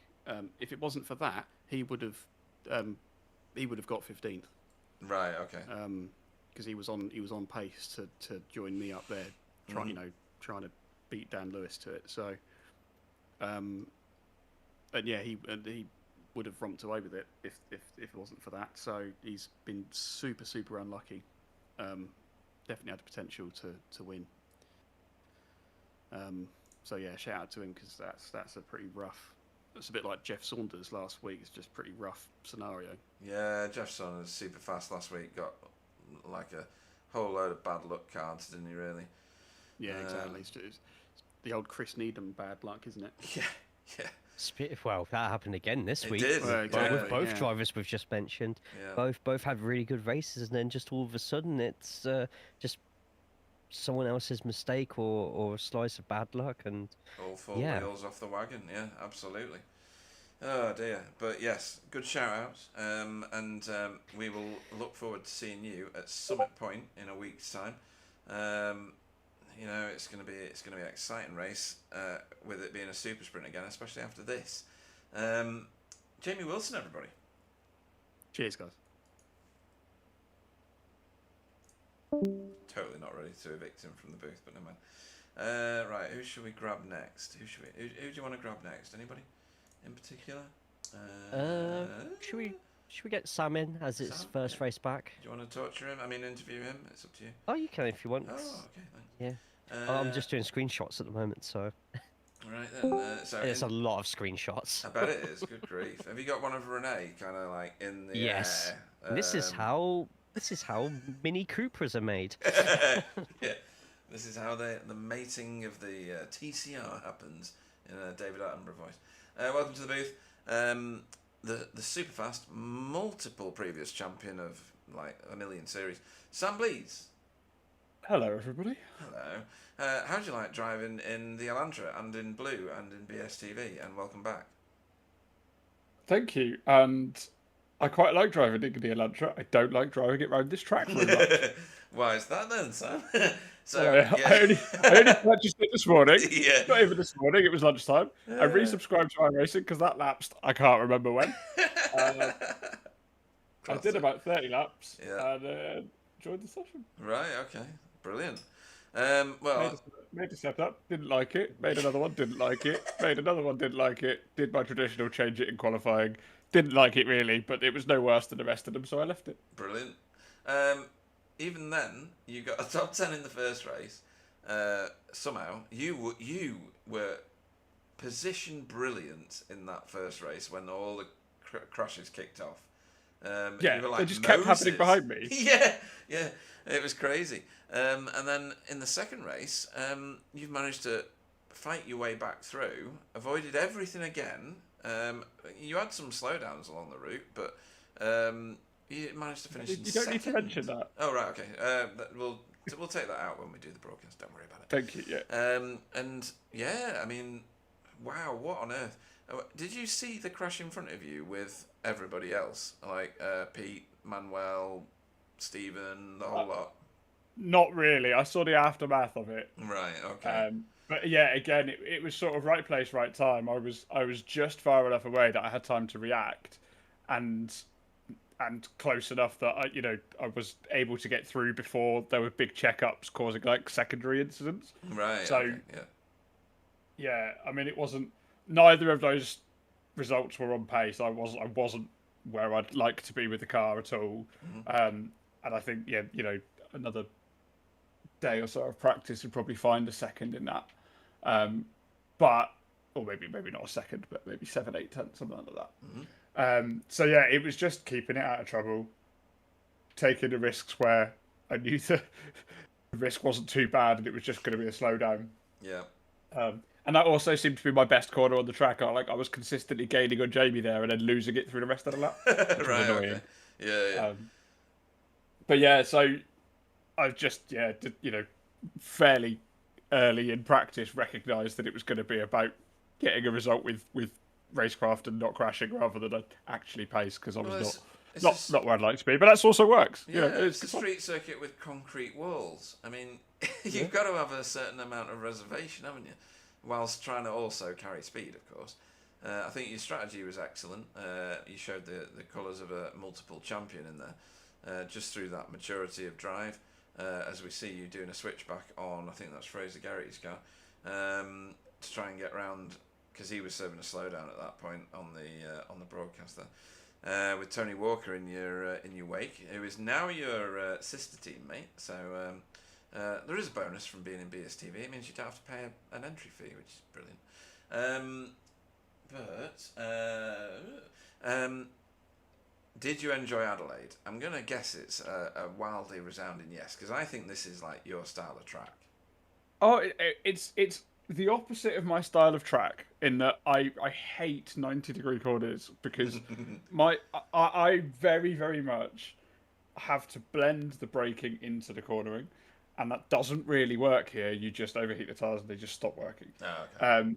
So like this and Long Beach and like Chicago, I've always hated the style. Of those, I would say I like this one best. Right, okay. I don't think it's ever going to be a favourite. I don't think I'll ever be great at it. But yeah, it was good. It made for decent racing. It's a nice sight. It's a nice length as well. Like a 90-second lap is ideal for these cars, I think. Yeah. So, of street tracks, a category I'm not good at, I think it's my favourite. But that's not high praise. Right, okay, yeah, no, that's cool. And a good length is always welcome, isn't it, Jay? I mean, you've got to have a shout out So for a they say. decent length. Yep, everyone loves a bit of length. Absolutely. Right, let's we go. Well, I don't know. This is your first race back, and I mean, you've obviously paid for your iRacing service and paid for the track and everything. Are you gonna feature on a few more races this season, or is this a one-off cameo? We will see. We will see. Yeah. I'm very, very busy at the moment, so I'm not around as much as I'd like to be. Like, I haven't turned the rig on since November, when the last time I turned up and did one race and then disappeared. Was. Yeah. Well, you're more than welcome to turn up and do another one race at any point you wish. Yeah, I mean, I will try to, and now it's working, and I've figured out the problems. Then I think it's easier to just come on, particularly with tracks I know, and do an hour of practice and give it a go. Look at what happens when you get a track you don't know.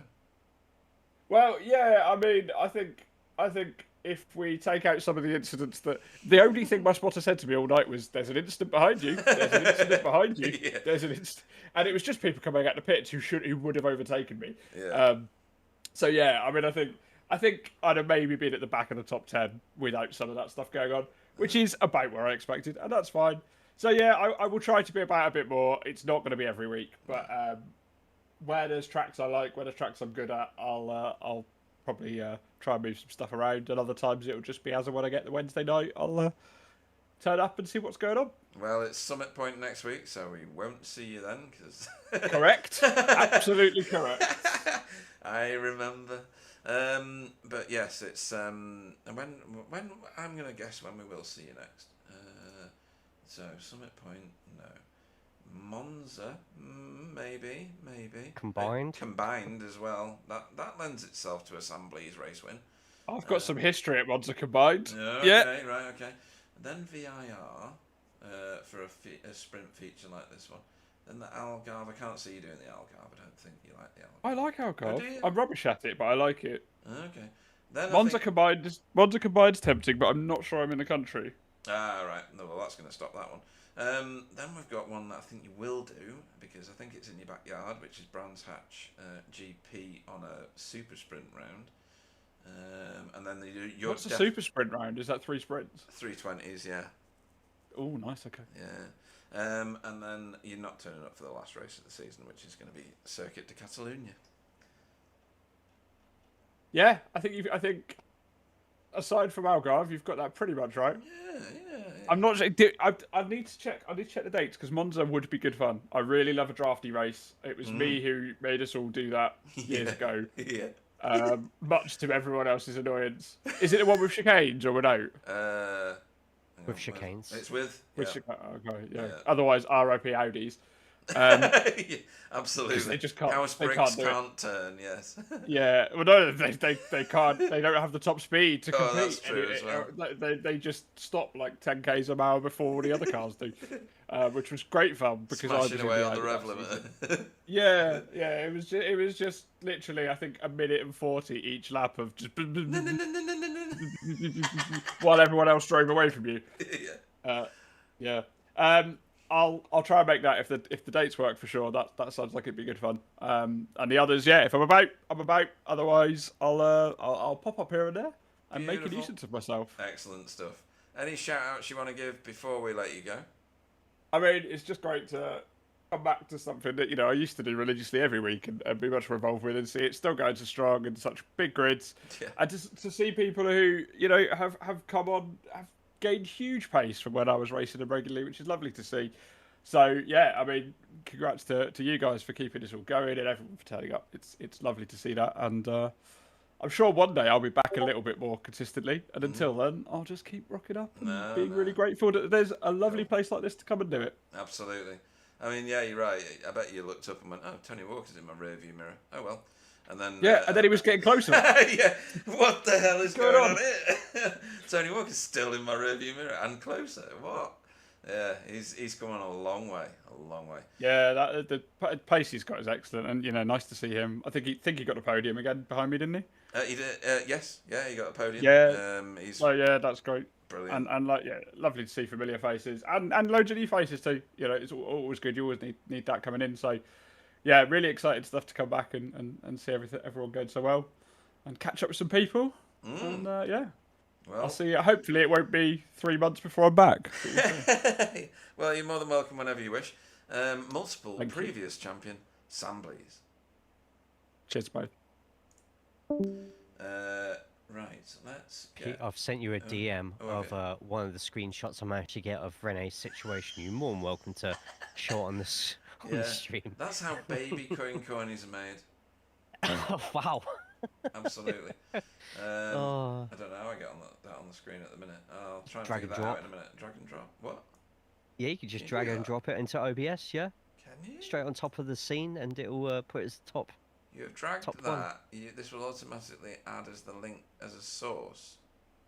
As long as it's the JPEG Oh or my, PNG. wow. Never known that happened before. That's how baby cutting cornies are made, folks.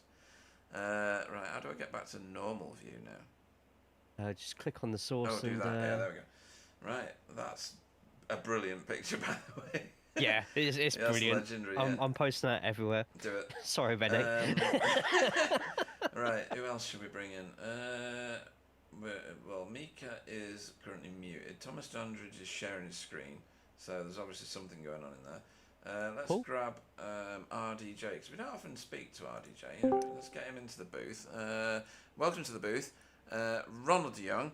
RDJ. Hello. Right, I've got to find you on here. Where are you? Where did you finish in that? There you are. 13th in the second race. Right, where did you finish in the first 11th. race? 11th. That's 11th. pretty consistent, given that Yeah, I crashed out. yeah. Most people finished at either at the top of the first and the bottom of the second, or at the bottom of the first and the top of the second. Whereas you've got Hydro Race Racing Forces some good consistent points there. How did you like Adelaide? I love the track, but I do not know if I love it for racing. And with the track temperature of 45 degrees, the fronts were melting. Okay. It said 29, didn't it, Jay, on the track intro? I'll be honest, I didn't look today. Did you not? Oh my! Thought it'd be sunny. Good Gideon! It's 48 degrees at the end of that second race. Yeah, it was melting.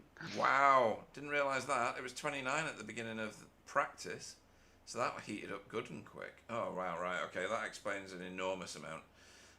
Why people were sailing it through corners. You did really well, and you followed your teammate home in the second race, Demis. Where's Yura? Where's Yura? He did a good first race, didn't he? Because he got like 4th. Yeah. Oh, and he's 18th in the second race. Actually, that's a good points haul for Hydro Race, given what everybody else has done. Yeah, I was in last position at the end of lap 1, race 2. So. What? I didn't. Yeah, because I crashed out in the second corner, and then I think I was in last position. Because when I was watching you were racing with the leaders, but I was telling everybody, well, don't consider him too much because he last pitted on lap 1, and had to repair the car. But you've actually come back massively there, haven't you? To get back to 13th. That's really good. But because I could slot in with the leaders, and then I overtook a lot of guys in the pits because they had the pace, and I just followed them. And then I saw Manuel and Pete coming behind me, and then now it's time to pit. Yeah. No, that's really good performance. Absolutely brilliant. And have you done much practice on Adelaide before you race tonight, or not? Yeah, I did a lot of practice on Monday because new track, it's so hard. And quality was important, but yeah. Yeah, I guess so. Yeah, but less important when everybody at the front crashes.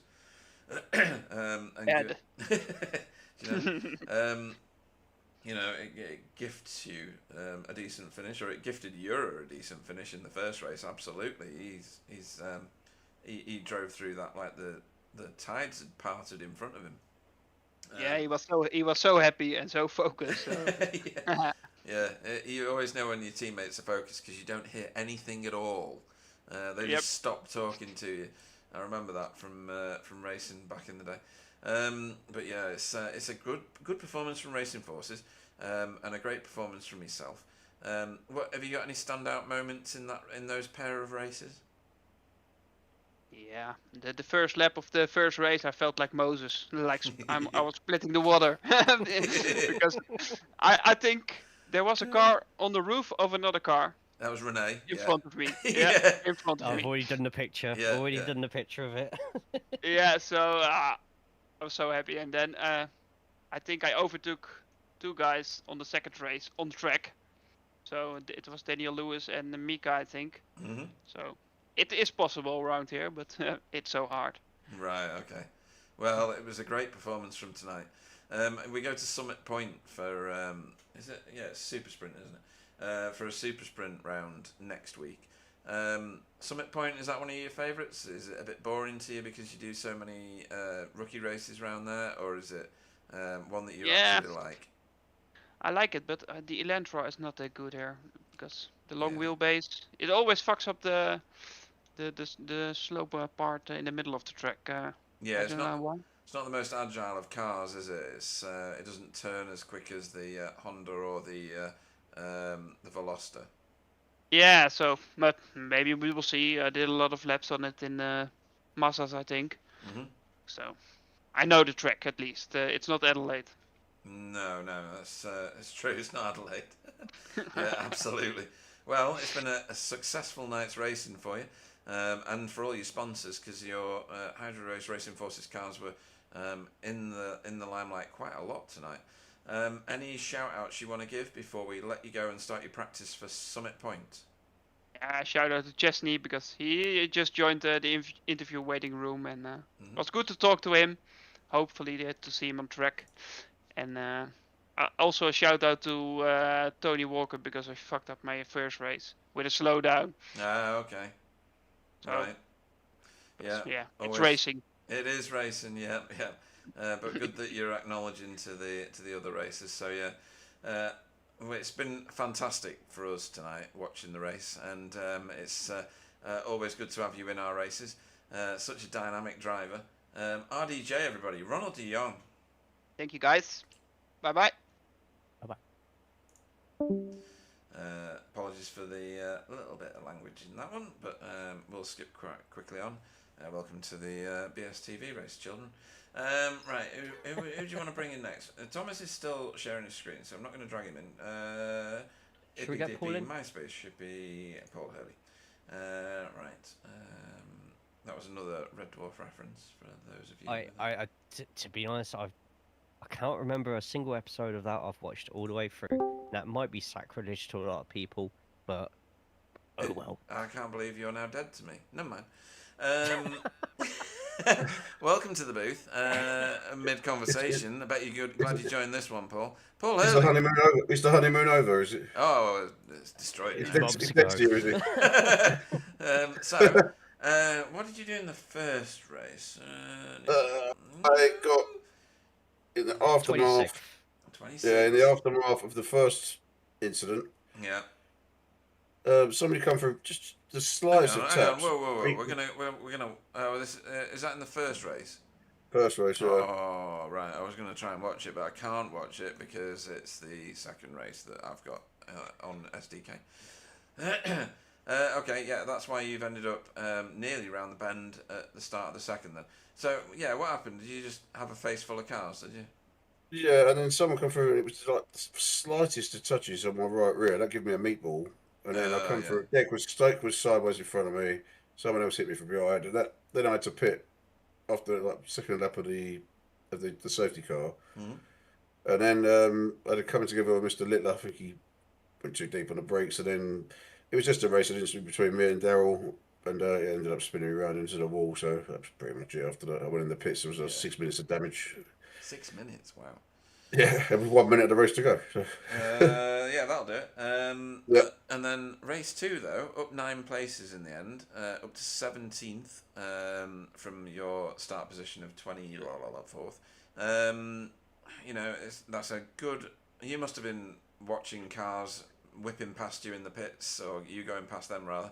I was going past cars that have been in the wall. yeah. We're just watching you at the start of the second race. Before I say anything about it, I need to apologise to Chris Needham. He was in front of me. We were just trading almost identical lap times for the second half of the race. And on the last lap, he makes a mistake. Yeah, we I saw get that. alongside him. I make a move, and it just bounces off the curb into him and pushes him into the wall. And I slowed down to let him pass, but he was dead. So Yeah. I had to carry on. But yeah, I wanted to apologise for that. It wasn't intentional at all. We got it all on camera. It's brilliant. And we saw you slow right down. Yeah, I wanted to give him the place back, but he wasn't going. That was it. Yeah. Yeah, you need 4 wheels on a car. He only had 3. So sorry for that, Chris. If he's watching, I do apologise for that. Yeah, he will do. It wasn't intentional. And Jay said he heard your apology on the chat anyway, so Chris will have heard that, no doubt. So yeah, I mean, new track with concrete walls, new track with curbs that you can surf down. Apparently, I'm just watching. I can't remember. Making his way on the top of the curb there, it looked like he was floating. You know, and everybody's got to learn it. It's never going to go well. I mean, I've mentioned it a couple of times already, which is the Belle Isle race in the V8s. It was an experience. Let's put it that way. And it's going to have its teething problems. Graphics, I think, were a teething problem for some. So it is quite a Yeah, I heavy didn't have that issue, but graphics. Sorry. I didn't have that issue, but it just seems to be the walls, doesn't it? Seem to do something to people. Yeah, I mean, you can't race it like a normal race, can you? It's not like VIR where the wall is about 16 miles to the left or right at any one time. You run out of fuel before you get to the wall, do yeah, yeah, you need a meal, a fast food van because you starve to death before you actually hit a wall at VIR. Whereas this place, it's like right there, unfortunately, in the middle of your car sometimes. So everybody's got to take it a little bit more cautious than a normal race, and I'm sure they do, but whether they do it enough is another thing. Yeah, I mean, you've done all right, really, in terms of points, given the situation. Maybe not in the first race, but the second race, definitely. You know, would you do anything different, or is there nothing you could do different? It's just that is the race. Well, not kill Chris, other than that. Well, yeah. Yeah, it's difficult. I mean, I was playing around between two different setups in practice, and I've never really found one I like. And it's just difficult. It was just difficult. But I mean, you try and race clean. I normally do, so obviously not today. Yeah, I mean, there was incidents all over the place. I think it was always going to happen. I did actually say before I'm predicting a yellow flag first lap here, and I don't know what happened with Manuel. He kind of went, and then he kind of did. It looked like his pit limit had come on almost, and that caused the first one where he went in side by side with Renault. Yeah, and there was definitely something going on with that Yeah. because he did bog down. You're right. And then the track temp skyrocketed up to like plus 40 degrees by the end as well. 48 at the end of the race. Yeah, I don't think him was kind of prepared for that either, because it just seemed to understeer more and more towards the wall the longer the race went on. Yeah, well, at least it wasn't raining. That's all I can say. No, well, no. Can you imagine that? I don't think the rain would last long enough on the circuit before it just dissipates into the air. Yeah. No, not that heat. Right, and SRL, where are you guys this week? Bloody Long Beach. Long Beach, right? Okay, you followed the official. This week, well, it was an admin pick. Well, we all have an admin pick, and but it does actually fall in line with the officials. Love Long Beach. Yeah, some people really love it. I mean, I think it's okay, but some people like this their favourite track, and I don't fully understand that. It's not really a track, is it? But it's okay. I mean, I think the racing there might be the same, if I'm honest. Yeah, with the walls and that I hate that hairpin. I don't like that. Yeah, the hairpin's a bit naughty, isn't it? And for such a tight turn, there's quite a lot of lines that people seem to manage to find in that. And there's only one good one though. That's the problem. Yes. But yeah, it's another trick with walls to some tight corners. I think you just need to pick your. I mean, it kind of encourages you to throw one in because it's hard to overtake, but you need to be. I don't know, you kind of need to be responsible as the car making overtake, but you also need to be as the car in front. Maybe sometimes you need to think I'd better to lose a place than to crash. Do you know what I mean? It's a difficult one to balance out because you can let them go and then you could have the inside for the next corner. So. Yeah, but absolutely. More tricks with walls. Sorry, go on. Well, yeah, more tricks with walls. I mean, I thought Lime Rock was the Monaco of the TCR season. It was all qualified. Yeah, classic. And Chesney says, you, if nothing else, you did better than Fraser. Unfortunately for all my teammates I race with and people we have in our chat, none of them finished. So I was the outlier there. But yeah, more by luck than judgment. Right. Okay. Well, I think you've done all right, to be honest. It's been very entertaining. Summit Point this time next week for a super sprint. That should be interesting, right? Well, I love Summit Point. So. We got a lover, Jay. We got a lover. First one tonight. Really? It's a great trick. Yeah, I think it's brilliant. I love it too. Yeah. I mean, through the SEs with the TCR, if people are trying to overtake through there, it can get a bit hairy, but that's a brilliant trick. Yeah, I agree. Right up there for me. And I think it's going to be a real feast for the race-loving eyes. It must have been tonight. If you like a bit of action and some incidents, it Good must have been. grief!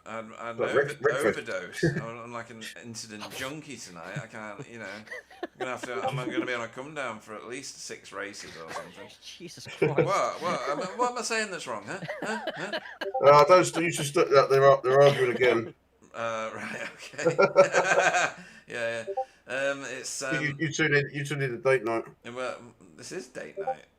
What are you on about? This is it. Well, I This is think you as need good to as have a it meal gets. and It's as good as sit it down and gets. have a little chat. So where your differences? No, we've been talking about funny nicknames because it's Australian track, it's Australian culture to give you a nickname and stuff.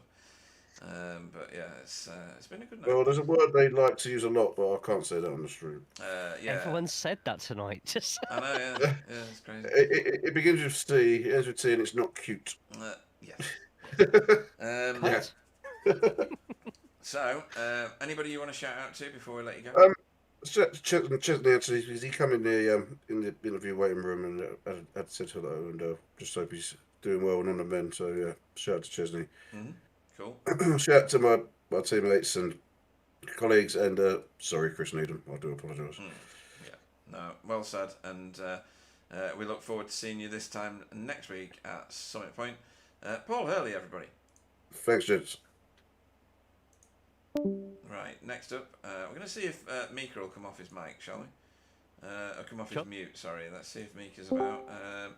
Mika Santa Helena, do you have a copy? Yep. Excellent. I'm going to hand you over to your team boss so you can explain about all the damage to your car. Now go on. Over to you, Jay. Over to you. The Meatball Mayhem, which is what Adelaide will now be known as. the bloodbath at Adelaide 2025 has come to a close. First of all, massive congratulations for winning the AMS on the feature race. But my God, what an evening it has been. If you could describe tonight in 3 words, what 3 words would you use?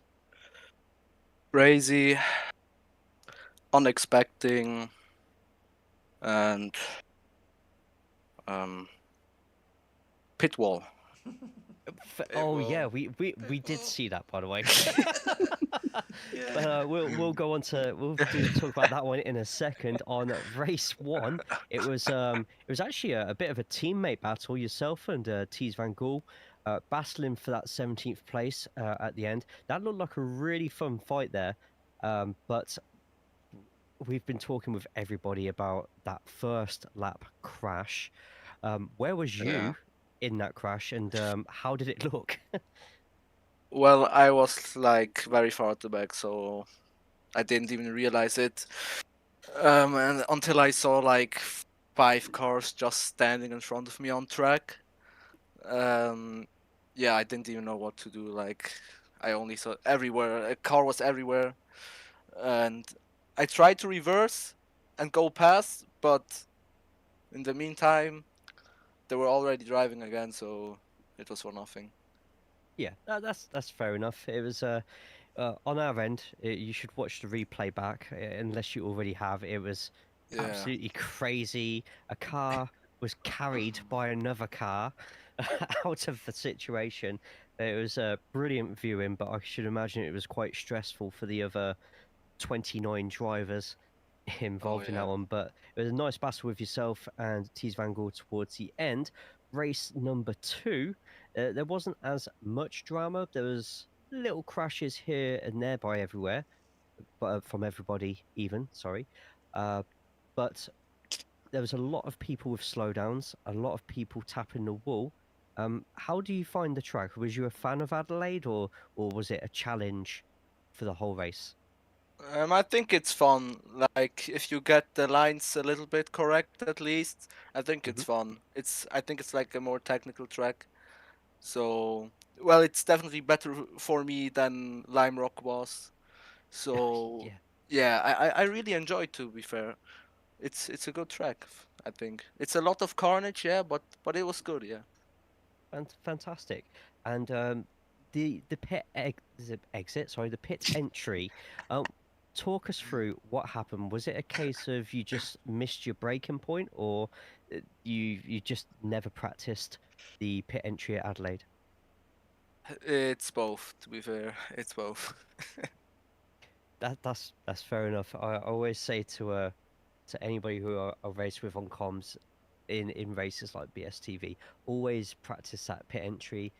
Usually I say it because it could give you an extra second or 2 seconds. Not very often is it a case of just in case you crash into the tires. But no, luckily you managed to get straight back into the pits, Yeah. heal any damage, and you went through for a win in the feature race at Adelaide in the AMS.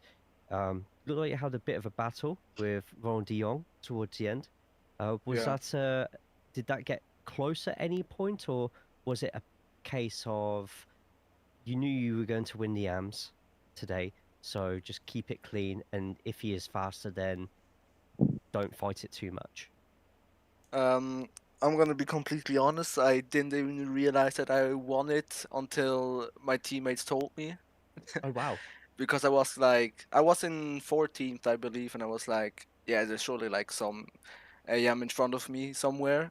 But I was not even thinking about it, so I was just, yeah, P14, nice result.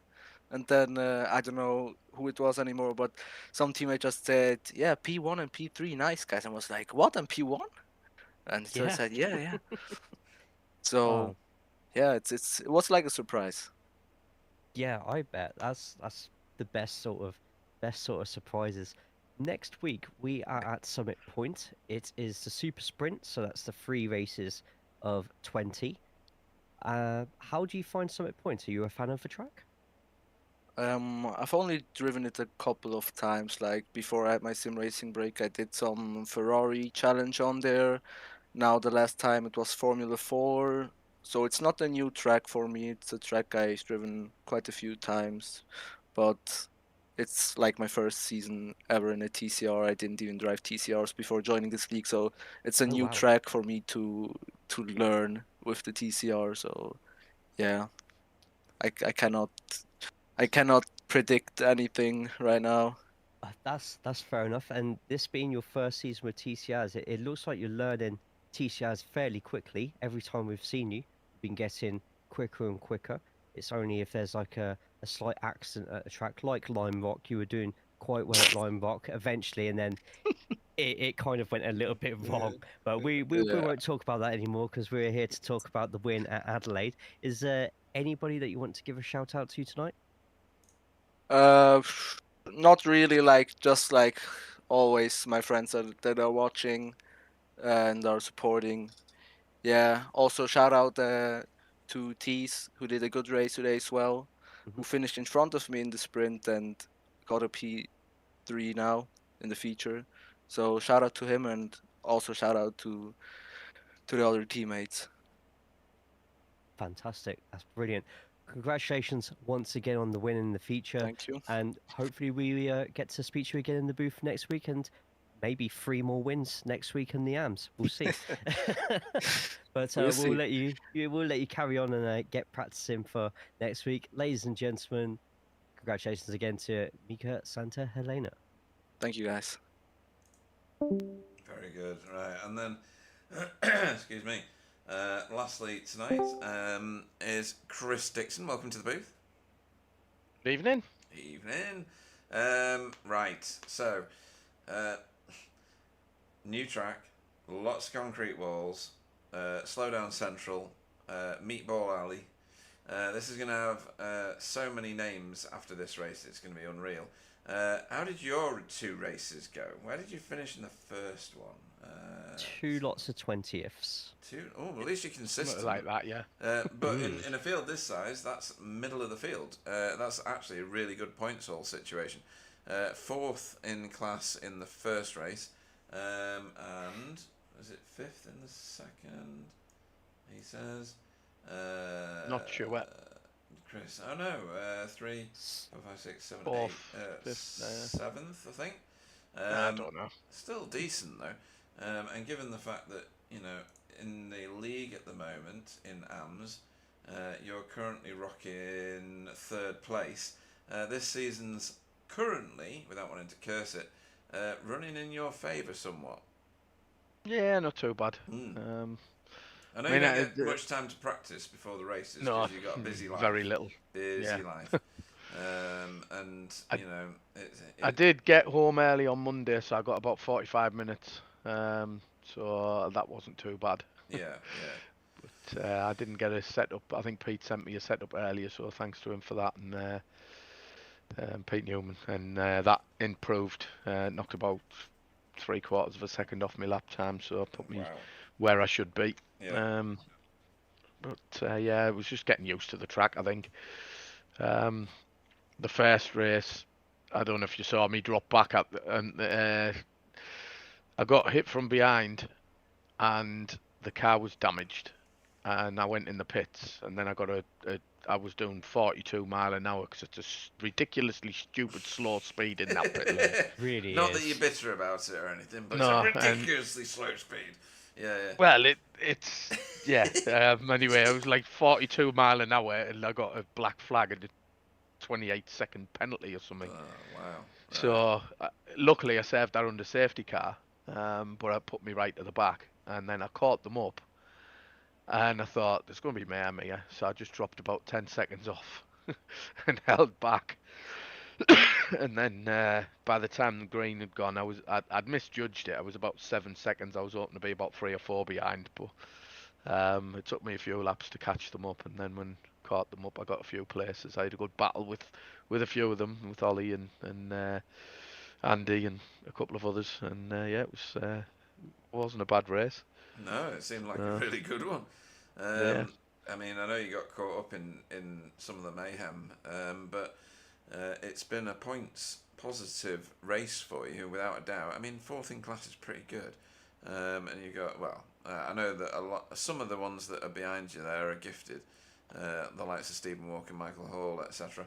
But you know, you've got to be in it to win it and stay out of the trouble. And Yeah, it was just staying out the wall, yeah, the main thing. yeah. Which second race I didn't do.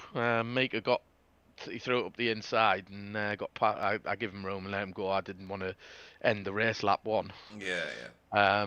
And I pulled in to sit in behind him, and I turned in going down the straight. I turned in a little bit early and clipped the barrier.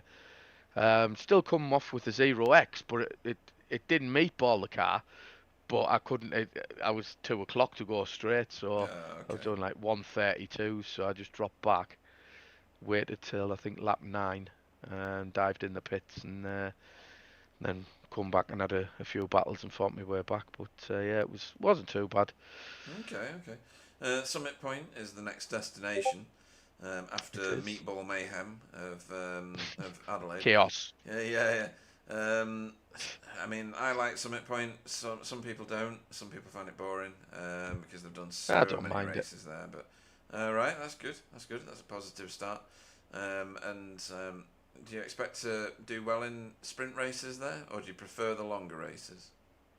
I don't mind, to be honest. The certain sprint races, you can stick with them if like it sort of, if you can get a decent lap and get with some of them that are quicker than you, it drags you up and you learn better braking points, and you can see where it gives you a bit more racecraft, and they do like drag you along, so it can be better. But yeah, I do like the endurance races as well, where you've got to have a bit of strategy, which we've got one coming up after that, haven't we? I think Monza in a couple of weeks. Combined Monza as well. So, that's going to be brilliant. Yeah, that'll be fun. Yeah, but, yeah, we look to next week first, though. Yeah, choo choo. We're going to join the draft train. Yeah, that's going to be good. Right. Anybody you want to shout out to before we let you go and start your practice for Summit?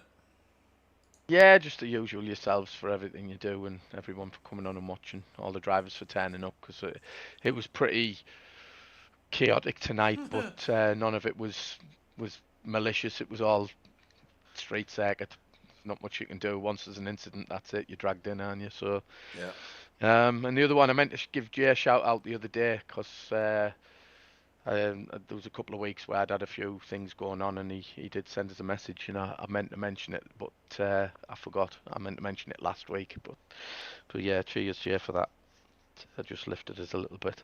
But yeah, other than that, just thanks for everyone. Cool. In that case, we will look forward to seeing you this time next week. Chris Dixon, everybody. Thanks, guys. Good night. There's a nice little mention for you there, Jay. Does that cost you many pennies? Oh, don't think it was me. I think it was somebody else on that one. Oh, okay. Brilliant. We shall go and look at Jamie Wilson's car. We've got a challenge now. Here at the Meatball Factory, we need to figure out who it is that's going to take the honours for driver of the meeting. Where am I? Let's have a look. Who did what and how well did they do it? Stephen Walker had a great first race, not so good second. Pete Newman, reasonably consistent. Jaden Scotton didn't have a great second race at all. Michael Hall did well for his first race back. Ura did a great first race, not too bad in the second. Let me have a look. Tony Walker, I like what he did. He was very good. Renee had he was roughed up in the first one. I can't say what happened to him with his own teammate because I think that's a bit X-rated. Learn about it on Discovery Channel. Yes, Discovery Channel after 9 o'clock at night. Stefan had a really good. Was it pair of races, Stefan, or did he have? No, he had a really rough first race, didn't he? He got caught up right at the start of that first lap, but his second race was brilliant. Up 16 places. Manuel Saralegui, recovery driver of the night, up 24. Renee up 20. There's loads of decent performances, but consistency-wise, I kind of like what Jamie Wilson did in the end. I know he got roughed up in that first one, but he came all the way back to 14th. He was the best recovered driver. I know he said that things played into his favour, but still. And then in the second race, kept his cool, kept his calm, got it to the front and kept it to the front. So that's going to do his overall championship points a massive amount of good when other people didn't quite do so well. So I think I'm going to put my vote in Jamie Wilson's pot. What are your thoughts, Jay? Where's your head at with this driver of the meeting for tonight? There's a lot of recovery drives in this drive of the meeting tonight. As you said, that first crash on race 1 will probably go down in history. I think the whole evening, like I said, the big bloodbath of Adelaide 2K25. 26 even, I forget what year we're in, it was that good. But I'm going to go with somebody who had a horrendous line rock last week, and they've got their head down, turned it up, and just kept it nice and clean, kept out of trouble for the most part, and finished the night with a win in their class. Yeah, it's someone from my own team, sue me. But it's going to be Mika Santa Helena. I've already clicked the button because I knew where you were going with it.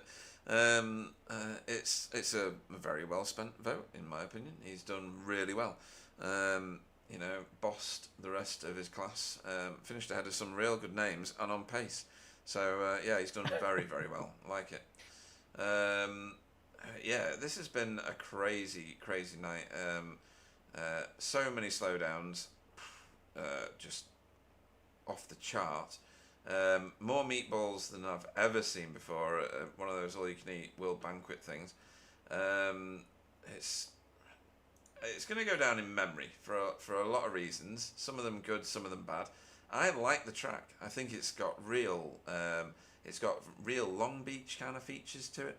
Yeah, there's not that annoying hairpin, but some of the other bits, it's almost like if Long Beach and Belle Isle had a baby, I think it would be Adelaide. Well, we've already had 2 cutting corny cars already displaying how a baby TCR is made, so why not we just explain it for tracks as well? Next week, folks. No,